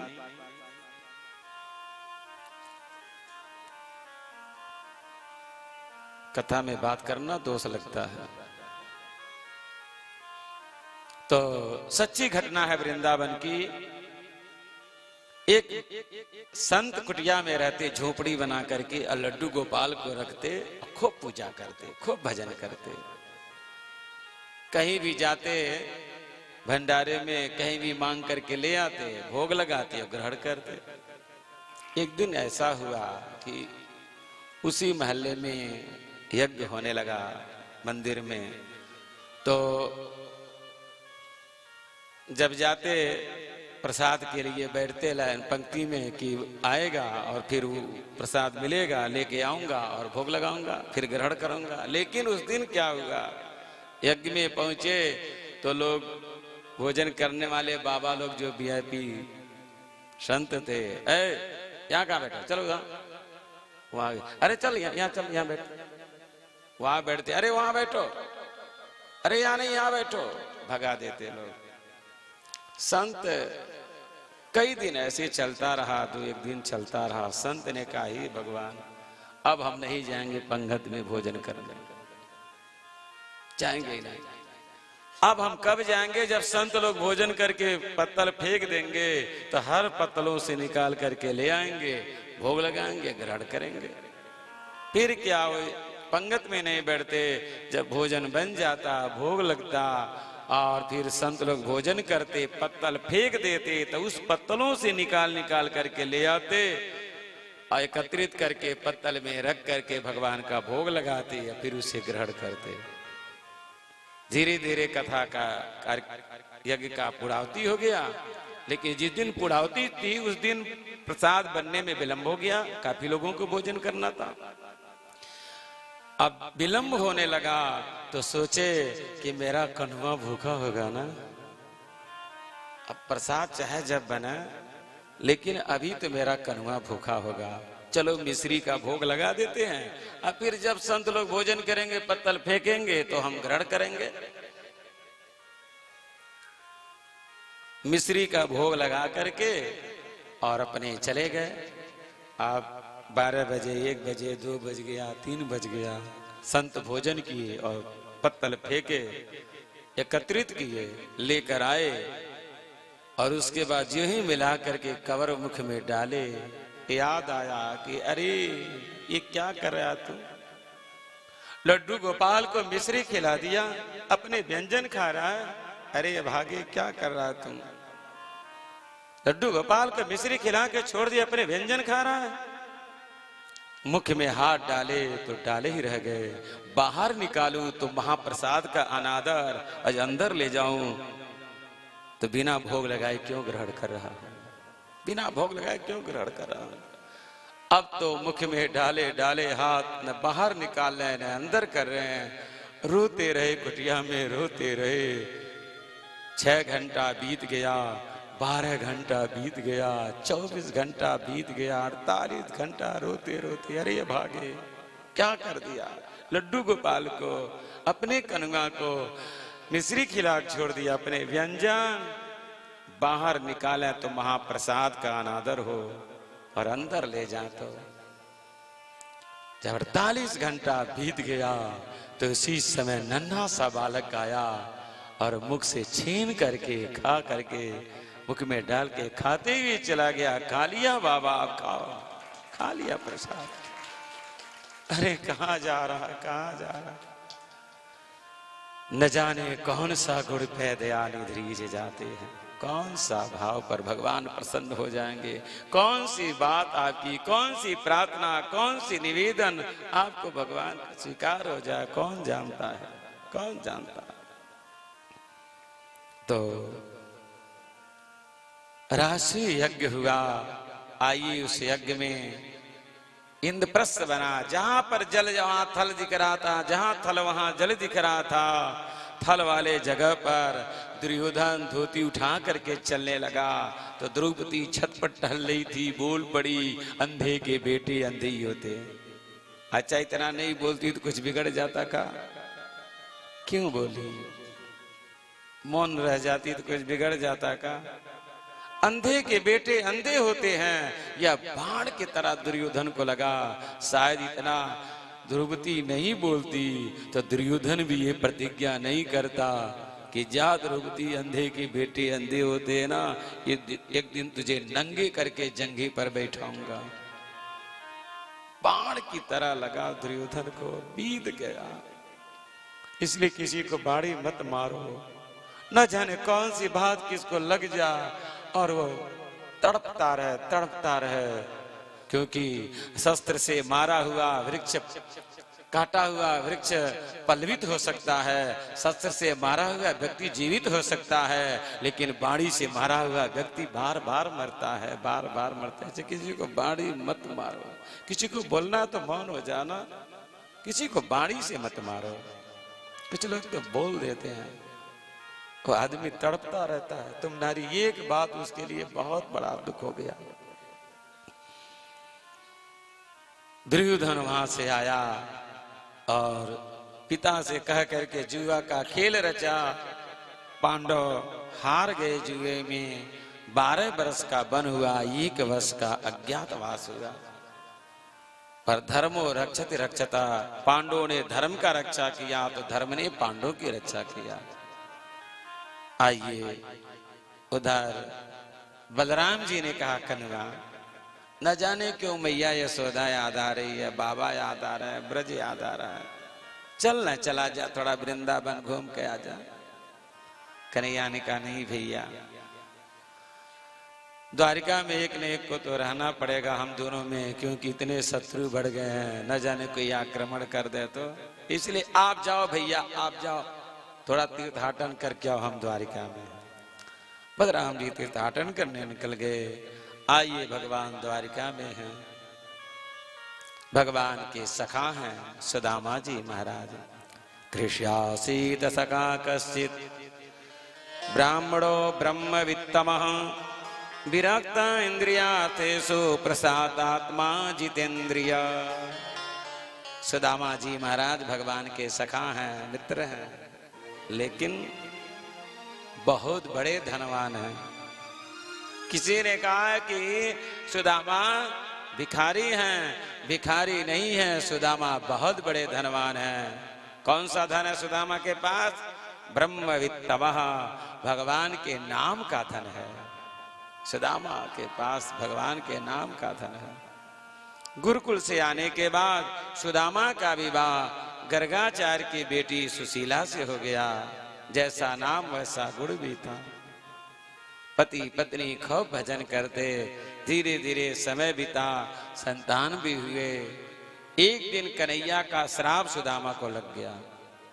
क्या? बचपन में जो चने चुरा कर खाए थे गुरुकुल में, गुरुजी ने कह दिया जाओ समिधा लाओ जंगल से। कृष्ण सुदामा समिधा लेने के लिए चले तो सबसे पहले कन्हैया आगे बढ़ गए, सुदामा धीरे धीरे आलसी। गुरु माँ बोली सुदामा ये चने ले लो, दोनों बांट के खा लेना। लेकर चले, जंगल में पहुंचे। सुदामा, कन्हैया ने कहा सुदामा भैया चढ़ो वृक्ष पर। सुदामा ने कहा तुम्हें शर्म नहीं लग रही है? बड़े को आदेश दे रहे हो, तुम चढ़ो। तब कन्हैया चढ़े हैं वृक्ष पर। इतने में आधी तूफान आया है और डाल को पकड़ करके कन्हैया ऊपर, सुदामा नीचे। सुदामा को भूख लगी, सुदामा को भूख लगी। सोचा ब्राह्मण को भूख थोड़ा ज्यादा लगती है, दक्षिणा कम दो चलेगा, लेकिन भोजन खूब अच्छा अच्छा कराओ, थोड़ा ज्यादा ज्यादा कराओ। ब्राह्मण जब भोजन करता तो पेट सुलाता है, जब तक पेट न सुलाए समझो भोजन ठीक से नहीं हुआ। ब्राह्मण भोजन करता है तो पेट सुलाता है, आशीर्वाद देता है, जा तेरे घर में कभी भोजन की कमी ना हो, आशीर्वाद देता है। संत भोजन करता है तो जटा हिलाता है, जा तेरे घर में कोई भक्त पैदा हो, भक्त पैदा हो। आइए, सुदामा को भूख लगी। सोचा चने में आधा मेरा है ही है, आधा खा लिया, आधा छोड़ दिया, फिर भी भूख नहीं मिटी। तो सोचा चलो मित्र में भी आधा होता है, आधा खा लिया, आधा छोड़ दिया, फिर भी पेट नहीं भरा, वो भी खा लिया, अब गड़बड़ हो गया। कन्हैया ने कहा मित्र सुदामा कुछ खा रहे हो? नहीं नहीं कुछ खा नहीं रहे। अरे तुम्हारे दांत बज रहे हैं, जरूर कुछ खा रहे हो। अरे नहीं नहीं कुछ नहीं खा रहे, सर्दी से मेरे दांत बज रहे हैं। कहते हैं गुरु से कपट मित्र से चोरी की हो निर्धन। आइए, श्राप दिया नहीं था कन्हैया ने, अपने आप मिल गया। किसी के दिल को दुखाएंगे वो श्राप दे ना दे मिल जाएगा, किसी के दिल को प्रसन्न करेंगे वो आशीर्वाद दे ना दे मिल जाएगा। देने की जरूरत नहीं है, मिल जाएगा। सुदामा को मिला। आइए, धीरे धीरे समय बीता, सुदामा के घर में भोजन नहीं। सुदामा भिक्षा के लिए निकले। बच्चे कह रहे हैं माँ भूख लगी है, माँ भूख लगी, बहुत जोर भूख लगी, माँ भोजन दो। सुशीला कहती है बच्चे जल पी लो, सो जाओ, तुम्हारे पिताजी गए हैं ना, अभी लेकर आएंगे। बच्चे जल पीकर सो गए, पर सुदामा कुछ लेकर नहीं आए। पिताजी कुछ लाए? नहीं बेटा, कुछ नहीं मिला, कल जरूर लाऊंगा। सुदामा फिर भिक्षा के लिए निकले। किसी के दरवाजे पर खड़े हो जाते, देता तो ले लेते, नहीं तो चल देते, पर मांगते नहीं सुदामा। दूसरे दिन भी बच्चे भूखे सो गए। तीसरे दिन भिक्षा के लिए निकले। उधर बच्चे कह रहे महा भूख लगी है, भोजन दो, महा भूख लगी है, भोजन दो। सुशीला बोली हे गोविंद, आज 3 दिन हो गए, मेरे बच्चे बहुत भूखे हैं, कृपा करो ना। इतने में सुदामा जी एक सेठ के वहां गए। सेठ ने देखते ही दरवाजा बंद कर लिया। सेठानी बड़ी दयालु थी, खिड़की की दरवाजा खोली। बाबा जी इधर आइए, लगता बहुत भूखे हैं। देवी मैं ही नहीं, मेरे बच्चे भी भूखे हैं। देती हूँ बाबा। कुछ गन्ने दिए, कुछ चावल दिए। सुदामा लेकर चले। आज हमारे बच्चे भोजन करेंगे। लेकिन इतने थके थे, एक वृक्ष के नीचे विश्राम करने लगे। दरिद्र देव को पता चला सुदामा के बच्चे भोजन करेंगे नहीं। नहीं, गन्ने को बना दिया लकड़ी और चावल को बना दिया राख। सुदामा लेकर चले धनी ग्राम में। मंत्री राजा ने अद्भुत स्वागत किया, पर मंत्री ने कहा महाराज ये तो निंदनीय ब्राह्मण है। क्यों? इस लकड़ी से आपके राज्य को राख बनाना चाहता है, राख की तरह बनाना चाहता है। सुदामा ने कहा नहीं नहीं महाराज, हम आपके विपत्ति को इस लकड़ी से जलाकर राख बनाना चाहता है। राजा बहुत प्रसन्न हुआ, बहुत धन दिया, सुदामा लेकर चले। दरिद्र को पता चला सुदामा के बच्चे भोजन करेंगे नहीं, कुएं में जा गिरा। बचाओ बचाओ कोई है। सुदामा को लगा कुआं में कोई गिर गया है। कुएं में गए तो कोई नहीं, बाहर आए तो धन भी नहीं। सुदामा तीसरे दिन भी वापस आ गए। बच्चे कह रहे माँ भूख लगी है। हाँ तेरे पिता आते ही होंगे। सुदामा जी पहुंचे। सुशीला कहती कुछ लाए। देवी मिला बहुत पर कुछ नहीं रहा।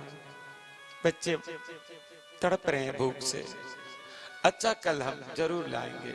सुदामा चौथे दिन भिक्षा के लिए निकले, पर सुदामा के बच्चे तड़प रहे हैं। सुशीला रो पड़ी, गोविंद आज 4 दिन हो गया, बच्चे बहुत भूख से तड़प रहे, कुछ कृपा करो। इतने में क्या हुआ, पड़ोसिन के घर बेटा हुआ। पड़ोसिन के घर बेटा हुआ, थाल में पकवान लेकर आए। सुशीला जी दरवाजा खोलिए, सुशीला जी दरवाजा खोलिए। क्या हुआ? अरे मेरे घर बेटा हुआ है, पकवान लीजिए। किसमें लूं? कोई पात्र लाइए। मेरे घर में पात्र नहीं है। कोई पात्र नहीं, ढूंढते हैं। आंचल में ले लीजिए।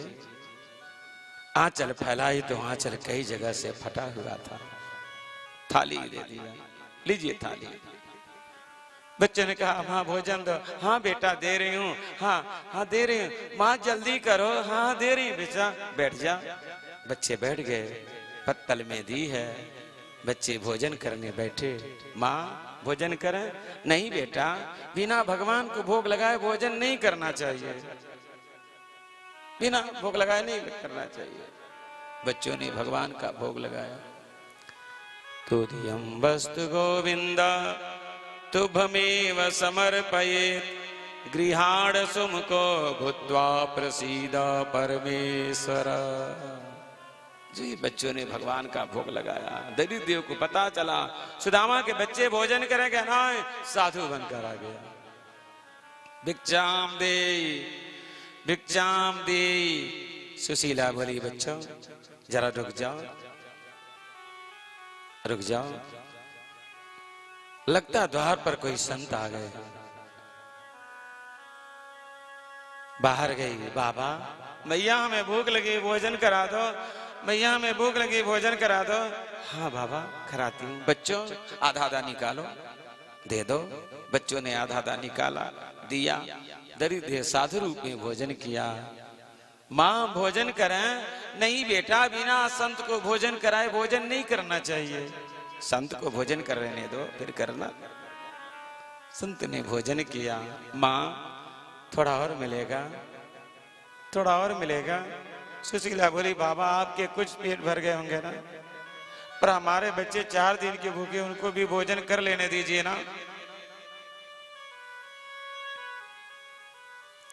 दरिद्र ने साधु रूप में कहा बाबा भैया तुम्हारे बेटे 4 दिन के भूखे हैं ना, पर मैं 8 दिन का भूखा हूं, भर पेट खिला दो, बहुत आशीर्वाद मिलेगा। सुशीला बोली बच्चे ये भी दे दो, ये भी दे दो। बच्चों ने भी वह भी उठाया दिया। दरिद्र ने भोजन किया, चल दिया। चौथा दिन भी सुदामा के बच्चे भूखे तड़प रहे हैं। चौथे दिन भी तड़प रहे हैं, नहीं मिला। सुदामा लौट कर आए, कुछ नहीं लेकर आए।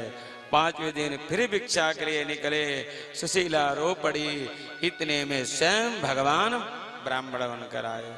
भिक्षाम दे, भिक्षाम दे।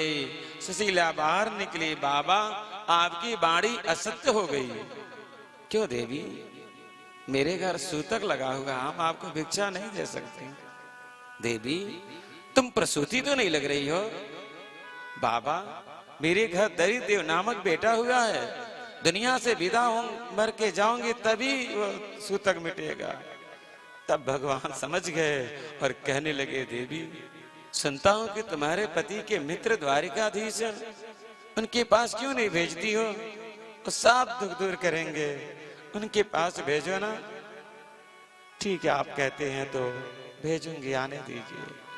सुदामा 5वें दिन कुछ लेकर नहीं आए तो हिलती कांपती हुई सुशीला कहती है, एक रोज सुदामा की नारी दुखों से व्याकुल हो करके कमजोर पति से कहने लगी, आंखों में आंसू भर करके, हे प्राणनाथ मम विनय सुनो, जो दुखों से बचना चाहो, श्री कृष्ण चंद्र आनंद कंद द्वारिका नाथ के घर जाओ। श्री कृष्ण चंद्र आनंद कंद द्वारिका नाथ के घर जाओ। आप द्वारिका आ जाइए, आप द्वारिका आ जाइए। दुखों से यदि बचना आप चाहते हैं तो आप द्वारिका जाइए। वे सब दुख दूर करेंगे, वे बहुत कुछ दे देंगे। सुदामा ने कहा, सुन, यदि कुछ मांगने के लिए भेजी ना तो मैं कभी जाने वाला नहीं हूं। मांगने के लिए भेजा ना तो मैं कभी जाने वाला नहीं हूं। हाँ, दर्शन के लिए करिए, शांति से बैठो, कभी जाने वाला नहीं हूं, लेकिन दर्शन के लिए कहोगे तो मैं जरूर जाऊंगा। सुदामा ने कहा, सुनो, यह बात भामिनी भली कही, मैं किस मुंह से मांगूंगा, जो देते हैं वो पाते हैं, बिन दिए कहां से पाऊंगा। जो देते हैं वो पाते हैं, बिन दिए कहां से पाऊंगा। बिना दिए नहीं देत गोसाई। आपको पद मिला है, प्रतिष्ठा मिला है, धन वैभव मिला है, आपने दिया वही पाया है। बिना दिए नहीं देत गोसाई। जो देते हैं वो पाते हैं, बिन दिए कहां से पाओगे। बैंक में पैसा जमा किए हैं और आपका शत्रु बैठा है कैशियर, आप पैसा निकालने जाएंगे तो मना कर देगा? नहीं मना करेगा, उसको देना ही देना है। बैंक में पैसा नहीं है, आपका साला बैठा हुआ है, निकाले जाएंगे, पैसा नहीं है खाते में तो दे देगा? नहीं देगा। बिना दिए नहीं देत गोसाई। जो देते हैं वो पाते हैं, बिन दिए कहां से पाओगे।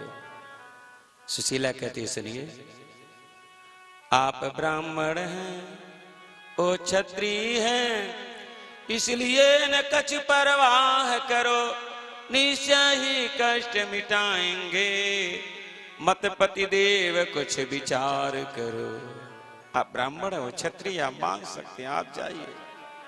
सुदामा ने कहा, ठीक है, लेकिन मित्र के वहां, गुरु के वहां और मंदिर में खाली हाथ नहीं जाना चाहिए।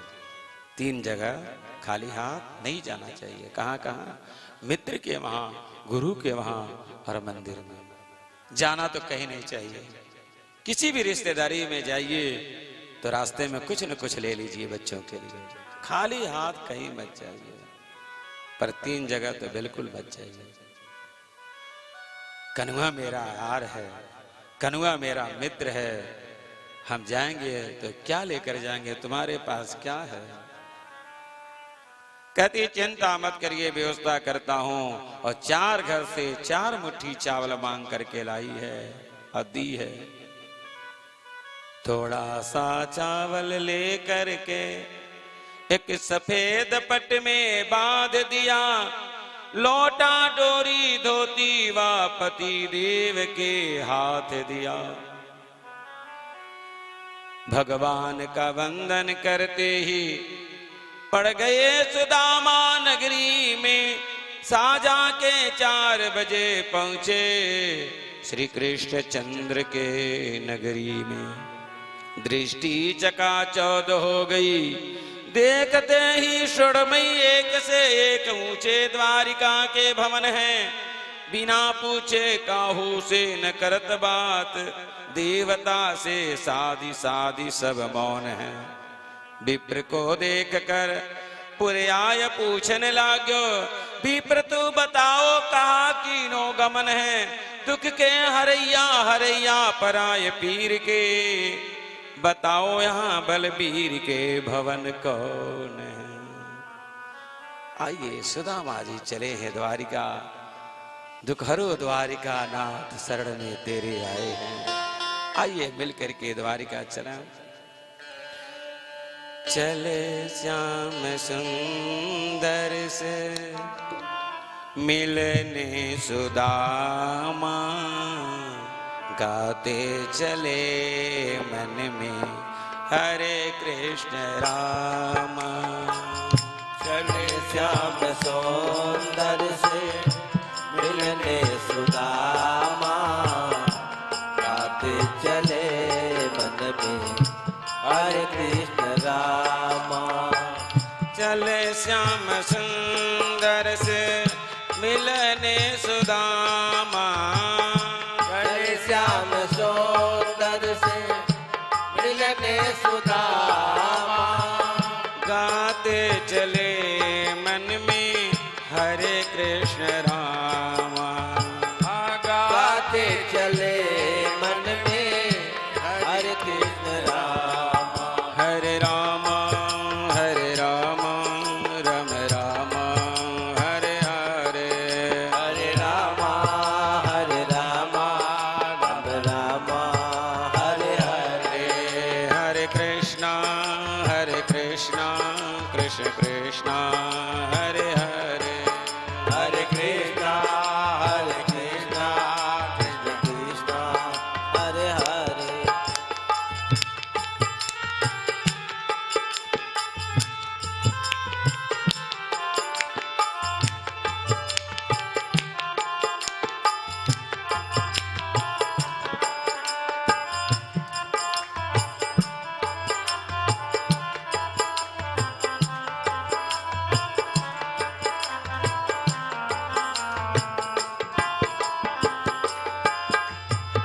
सुदामा ने द्वारपालों से कहा,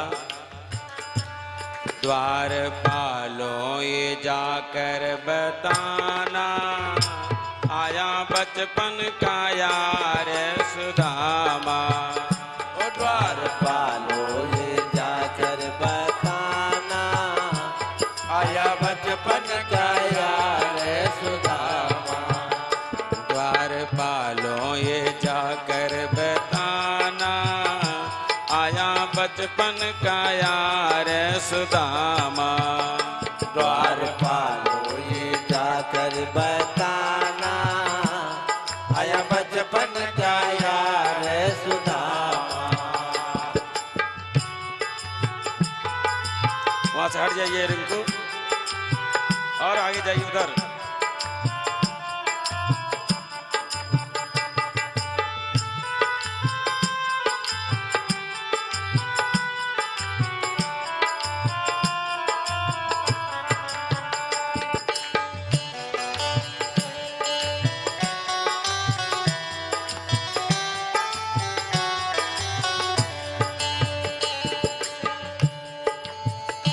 कहे जाके द्वारपाल सुनो जग के प्रतिपाल। कहे जाके द्वारपाल सुनो जग के प्रतिपाल। कहे जाके द्वारपाल सुनो जग के प्रतिपाल। कहे जाके द्वारपाल सुनो जग के प्रतिपाल। दर पे आया भिखारी करे बात वो कमाल। दर पे आया भिखारी करे बात वो कमाल। काना मेरा है मीत पुराना, आया बचपन का यार सुदामा। ओ द्वारपालों ये जाकर बताना, आया बचपन का यार सुदामा। द्वारपालों ये जाकर बताना, आया बचपन का यार सुदामा। द्वारपालों ये जाकर बताना,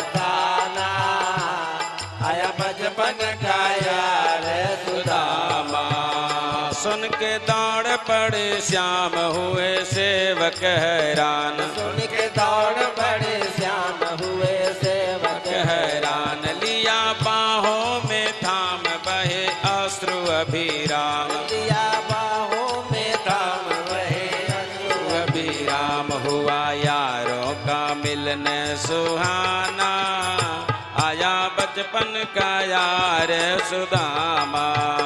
द्वार पालो ही जाकर बताना, आया बचपन का यार सुदामा।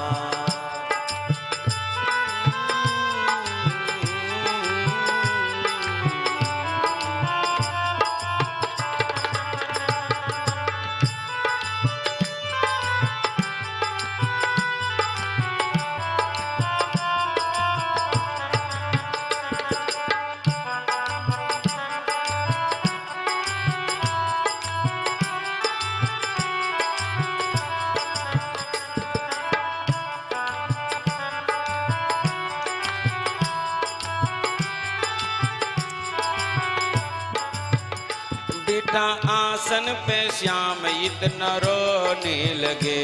बिठाया आसन पे श्याम इतना रोने लगे।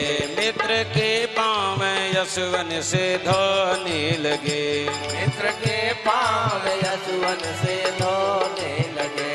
राधे। मित्र के पाँव यशवन से धोने लगे। मित्र के पाँव यशवन से धोने लगे। ठगी सीधे के रुक्मिणी भामा, आया बचपन का यार सुदामा। द्वार पालो ये जाकर बताना, आया बचपन का यार सुदामा। बोले सुदामा जी महाराज की जय। सुदामा पहुंचे हैं द्वारिका में। द्वारपालों से कहते हैं द्वारपालों कन्हैया से मिला दो, वो हमारा यार है। पर द्वारपालों ने सोचा इनंग धड़ंग ब्राह्मण कह रहा है, भगवान को अपना मित्र बता रहा है, लेकिन भगवान का संदेश आया तो पहुंचाना चाहिए। और इसी समय द्वारपाल जाकर के कहता है,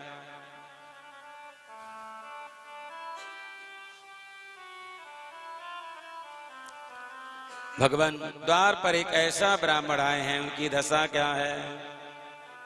शीस पगान जगातन पे, प्रभु आनी को जानी बसो के ही ग्रामा। धोती फटी सिलटी दुपटी, अरुपायन पाहन की नहीं श्यामा। द्वार खड़ो द्विज दुर्बल देख, रहो चकसो वसुधाय अभिरामा। पूछत दीन दयालु को नाम, बतावत आपनो नाम सुदामा। जो ही सुदामा नाम सुने भगवान दौड़ पड़े। कहीं वस्त्र इधर गिरा, कहीं उधर गिरा, दौड़े भगवान। सुदामा को बाहों में भर करके लेकर आए भगवान। निज आसन पर बैठाए, कहने लगे रुक्मिणी जल्दी से गंगा जल लेकर आओ, आज हमारी द्वारिका धन्य हो गई है ब्राह्मण के पधारने से। देवी विप्रा प्रसादात अजितो जितो हम, विप्रा प्रसादात कमलाबरोहम। विप्रा प्रसादात धरुणी धरोहम, विप्रा प्रसादात मम राम नाम। ब्राह्मण के आशीर्वाद से न जीतने वाले को जीता, ब्राह्मण के आशीर्वाद से ही मेरा नाम राम पड़ा। तुम जैसी पत्नी प्राप्त किया केवल ब्राह्मण के आशीर्वाद से। धरती को धारण करता हूं केवल ब्राह्मण के आशीर्वाद से। गंगा जल लाओ। रुक्मिणी जी गंगा जल लेने गई, इतने में भगवान इतने आंसू बहाए, इतने आंसू बहाए। काहे बेहाल बेवाइन के, पग कंटक के जाल गड़े पुनि जोए, हाय महादुख पायो सखा, तुम आयई तैन कितै दिन खोए। देखी सुदामा के दीन दशा, करुणा करके करुणा निधि रोए। पानी परात को हाथ छुओ नहीं, नैनन के जल से पग धोए। भगवान इतनी आंसू बहाए, इतनी आंसू बहाए, सुदामा के चरण भगवान के आंसुओं से धुल गया। रुक्मिणी जी आई, देखते आश्चर्य में पड़ गई। ये नंग ढड़ंग ब्राह्मण ने कौन ऐसा पुण्य किया होगा जो जगत नियंता जगत मालिक इसके चरण धो रहे हैं? कौन ऐसा पुण्य किया होगा?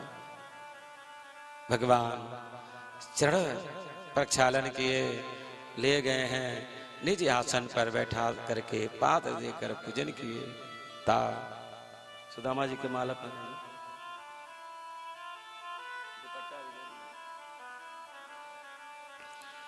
लेकर गए हैं और कहते हैं रानियों को बुलाए भगवान कि आओ एक एक करके प्रणाम करो। रानियां प्रणाम करने के लिए आने लगी तो कहने लगी, मैं रुक्मिणी आपको प्रणाम कर रही हूं। सुदामा जी कहते हैं सौभाग्यवती भवा। मैं जाम्बवती आपको प्रणाम कर रही हूं, अखंड सौभाग्यवती भवा। मैं सत्यभामा आपको प्रणाम कर रही हूं, सौभाग्यवती भवा। मैं कालिंदी आपको प्रणाम कर रही हूं, सौभाग्यवती भवा। मैं मित्रवृंदा प्रणाम कर रही हूं, सौभाग्यवती भवा। इस तरह से एक एक करके 500 रानियां प्रणाम की। तो सुदामा जी सौभाग्यवती भवा, सौभाग्यवती भवा, सौभाग्यवती भवा। अब 500 बार हाथ ऐसे उठाइए। सुदामा का हाथ दर्द करने लगा। सुदामा ने धीरे से बुलाया, कन्हैया इधर आ। हाँ बोलो। अरे कान इधर ला, थोड़ा सा कान में बताओ। हाँ बोलो। अरे कितनी है, कितनी है? कन्हैया ने कहा अभी तो शुरू हुआ है मित्र, अभी तो शुरू हुआ है। तो सुदामा ने कहा सब अपनी ही हैं कि अपनी ही है ना? बोले हाँ अपनी है, अभी ज्यादा नहीं है, अभी केवल 16,108 है, 16,108 है। सुदामा ने कहा कनुआ हाथ आशीर्वाद देते देते हाथ दर्द करने लगा। अब इतने लोग प्रणाम करेंगी तो 7 दिन प्रणाम करने में, आशीर्वाद देने में ही लग जाएगा। एक काम क्यों नहीं करते हो, तुम ही प्रणाम कर लो मेरा, हम तुझे चिरंजीवी होने का आशीर्वाद दे दें, सब अखंड सौभाग्यवती हो जाएंगे, तुम ही प्रणाम कर लो ना।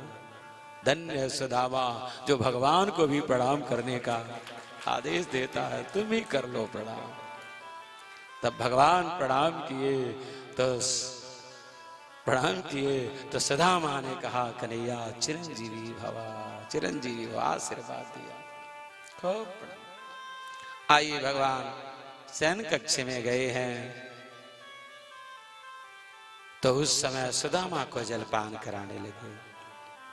जो ही सुदामा को जलपान कराए लाए, सुदामा ने कहा देखा व्यंजन, तो व्यंजन को देख करके सुदामा ने कहा कन्हैया हम ये सब व्यंजन नहीं खाते हैं, हम तो शाम और सुबह 2 रोटी सुबह 2 रोटी शाम को और केवल साग से खाते हैं, ये व्यंजन खाने से भजन में मन नहीं लगता है कन्हैया, इसलिए ये सब हम नहीं खाए। कन्हैया ने कहा सुदामा सुन, व्यंजन खाया जाए लेकिन प्रसाद समझ करके खाया जाता विकार नहीं आता है। व्यंजन समझ करके भोजन किया जा तो उसमें विकार उत्पन्न होता है, लेकिन व्यंजन को प्रसाद समझ करके ग्रहण किया जाए तो व्यंजन नहीं हो तो प्रसाद होता है। ऐसे प्रसाद समझ करके ग्रहण करो। तो चलो तुम भी भोजन करो। कन्हैया ने कहा हम भी भोजन कर लिए, नहीं करो। तब भगवान सुदामा के प्रसन्नता के लिए 2 थाली आ गई और उसी समय सुदामा जो ही भोजन मिला कंवर मुख के पास बैठा दीजिए, बीच में कुछ मत करिए। जो ही कंवर मुख पर लाए, सुदामा के याद आ गए बच्चे, पिताजी भूख लगी है, पिताजी भूख लगी है, पिताजी भूख लगी है। ऐसा ध्यान में आ गया, सुदामा ने कंवर हटा दिया।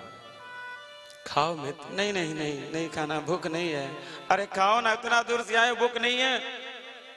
नहीं नहीं भूख नहीं है। तब कन्हैया को लगा कि अरे सुदामा के बच्चे याद आ रहे, इसलिए भोजन नहीं कर रहा है। और उसी समय विश्वकर्मा को आदेश दिए कि जाओ विश्वकर्मा, सुदामा के झोपड़ी को महल बना करके आओ।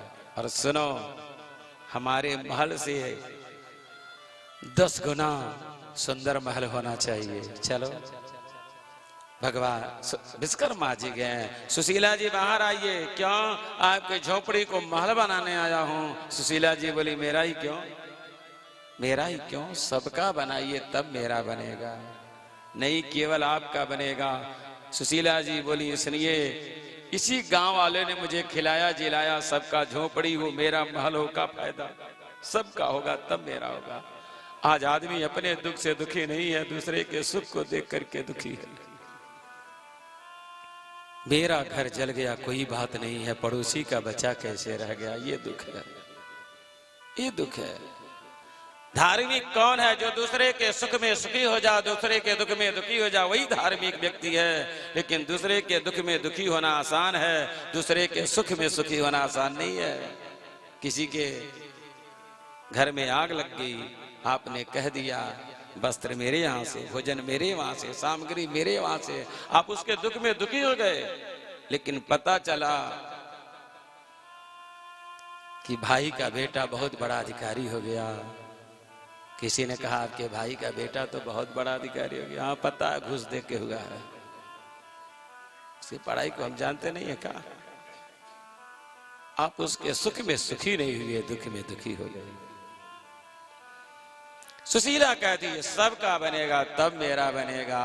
विश्वकर्मा जी भगवान से आदेश लिए तो भगवान बोले बना दो पूरे मेरी द्वारिका जैसे 1000 गुना सुंदर पूरा सुदामा नगर ही बसा दो। अब बनाया है। सुदामा के बच्चे याद आना भूल गए, तब सुदामा जी भोजन किए हैं।